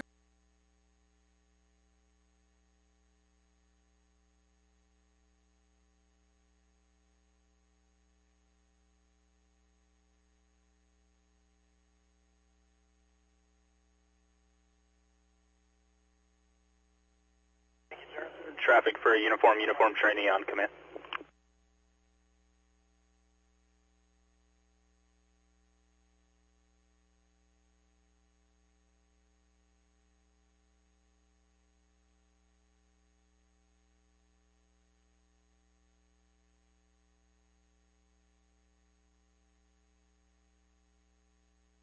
Helco, Helibase on command. Test it out a couple of times on a brand new account, and unfortunately I can confirm this is actually true. Now with both of my main channels, I'd been using them for more than 3 months before I posted any videos whatsoever, and this account all too often is new channels prioritizing quantity over quality. Now many new creators fall into the trap of trying to get as many new YouTubers make is not actively engaging with their viewers. Now if people comment on your videos and you ignore them, you miss the opportunity to build a deep connection with your audience. Now the last reason on this list is that your videos simply might just be missing the algorithm. And what do I mean by that? Well, the YouTube algorithm isn't perfect. It obviously does the best job it can, but at the end of the day, it's still just a machine and it does make mistakes. This means that in rare cases, newly posted videos can just completely miss being pushed by the algorithm. It happens to more people than you realise. It's really annoying, but it's not something to be worried about. So if you're posting on a small channel and your video doesn't get past 100 views despite being a good video, it honestly just means that it might not have reached the algorithm. This has happened to me a fair few times, especially when I started new channels, so don't freak out. A simple trick you can do is just delete the video if it hasn't budged in 2 days and then re-upload it with a slightly different title and thumbnail on a different day and simply just try again. Okay guys, that is it for this video. If you enjoyed it, please do give it a like and subscribe to my channel. I've created a binge-worthy YouTube growth playlist, so if getting to 4,000 hours of watch time sometimes feels impossible. But once you realise what I'm about to tell you, it's actually pretty easy. Now I've monetized 3 different channels and I use the exact same strategy on all of them. Now in this video I'll show you everything I know on how to get monetization faster without changing any of your content or spending a single cent on any new equipment. Now, many fake gurus who don't actually know what they're talking about will simply tell you to just increase the length of your videos. But this advice is so outdated and can actually be hurting your channel. So stop listening to those guys and instead listen to these 5 methods I'm going to show you in this video. Now, the very first method of increasing watch time that you probably haven't heard of before is the process of combining multiple videos into one big compilation. Now, to be able to actually do this, it kind of depends on what niche you're in and what kind of content you actually make. But basically, a really clever trick that smart YouTubers do is that they reuse old content and repackage it into new content that's usually over an hour in length. So they basically combine loads of their existing videos they've already posted that all kind of have the same focus and then bundle them together into a compilation and rename it into something like documentary or full course, for example. Now let me show you exactly what I mean by this in my laptop here. Okay then, so as you can see here, I am now on a channel called Amplify Views. He's another creator in the YouTube growth niche, and he's done this too. So what you see here is he basically creates loads of videos about how to use his channel. And here we have a full YouTube course for beginners, 6+ hours. So he's got 6.5 hours worth of content in one video. Basically, guys, all this is just an amalgamation of everything he's got here. So he's basically combined all of these videos here that you see into one video. Now he's got 26,000 views on a video that's over 6 hours long. So you can just imagine the amount of watch time he's got from...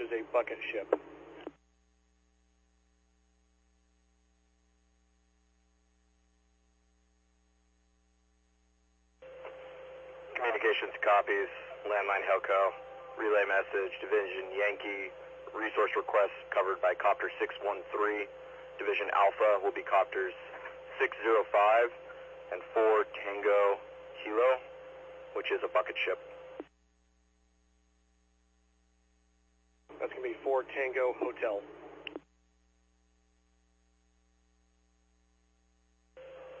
Copy 4 Tango Hotel.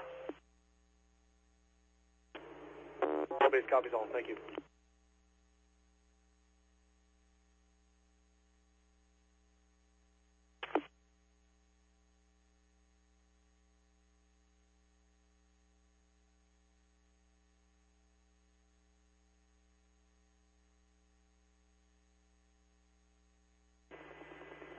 Camarillo Elevate, Selco, on command.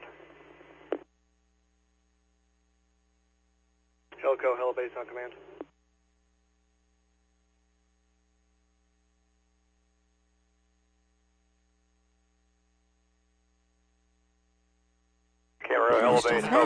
If there is no action call, there's no action taken. In other words, if you're not using CTAs or call to actions in Canva, now it is, with the hex code, this is 00 or hashtag 00B140, and if you subscribe, so I'm just going to actually Copter 4 Tango Hotel, which is a bucket ship. All right, everyone. That copy was 613 tank ship out of Pasadena for that is correct. 613, 605 are state updates aircraft there, and again, we just want to continue to showcase the latest. It's not crafty. Right from Skybox as well. It's your craft. Great, so I'll just select this video for now.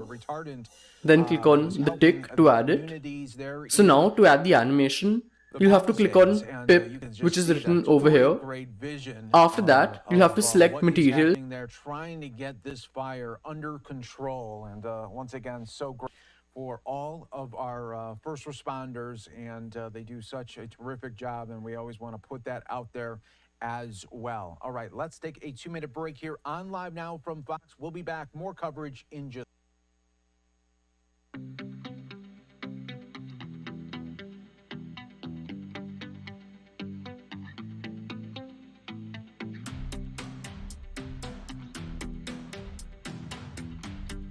Camarillo Elevate, Elco, it's 613, a tank ship or a long line?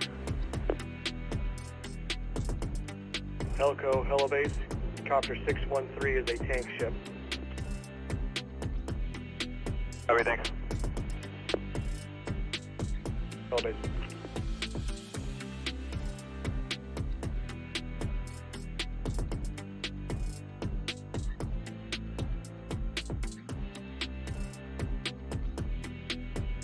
evacuations, traffic control, security patrols, and other humanitarian efforts. They're out there. I hear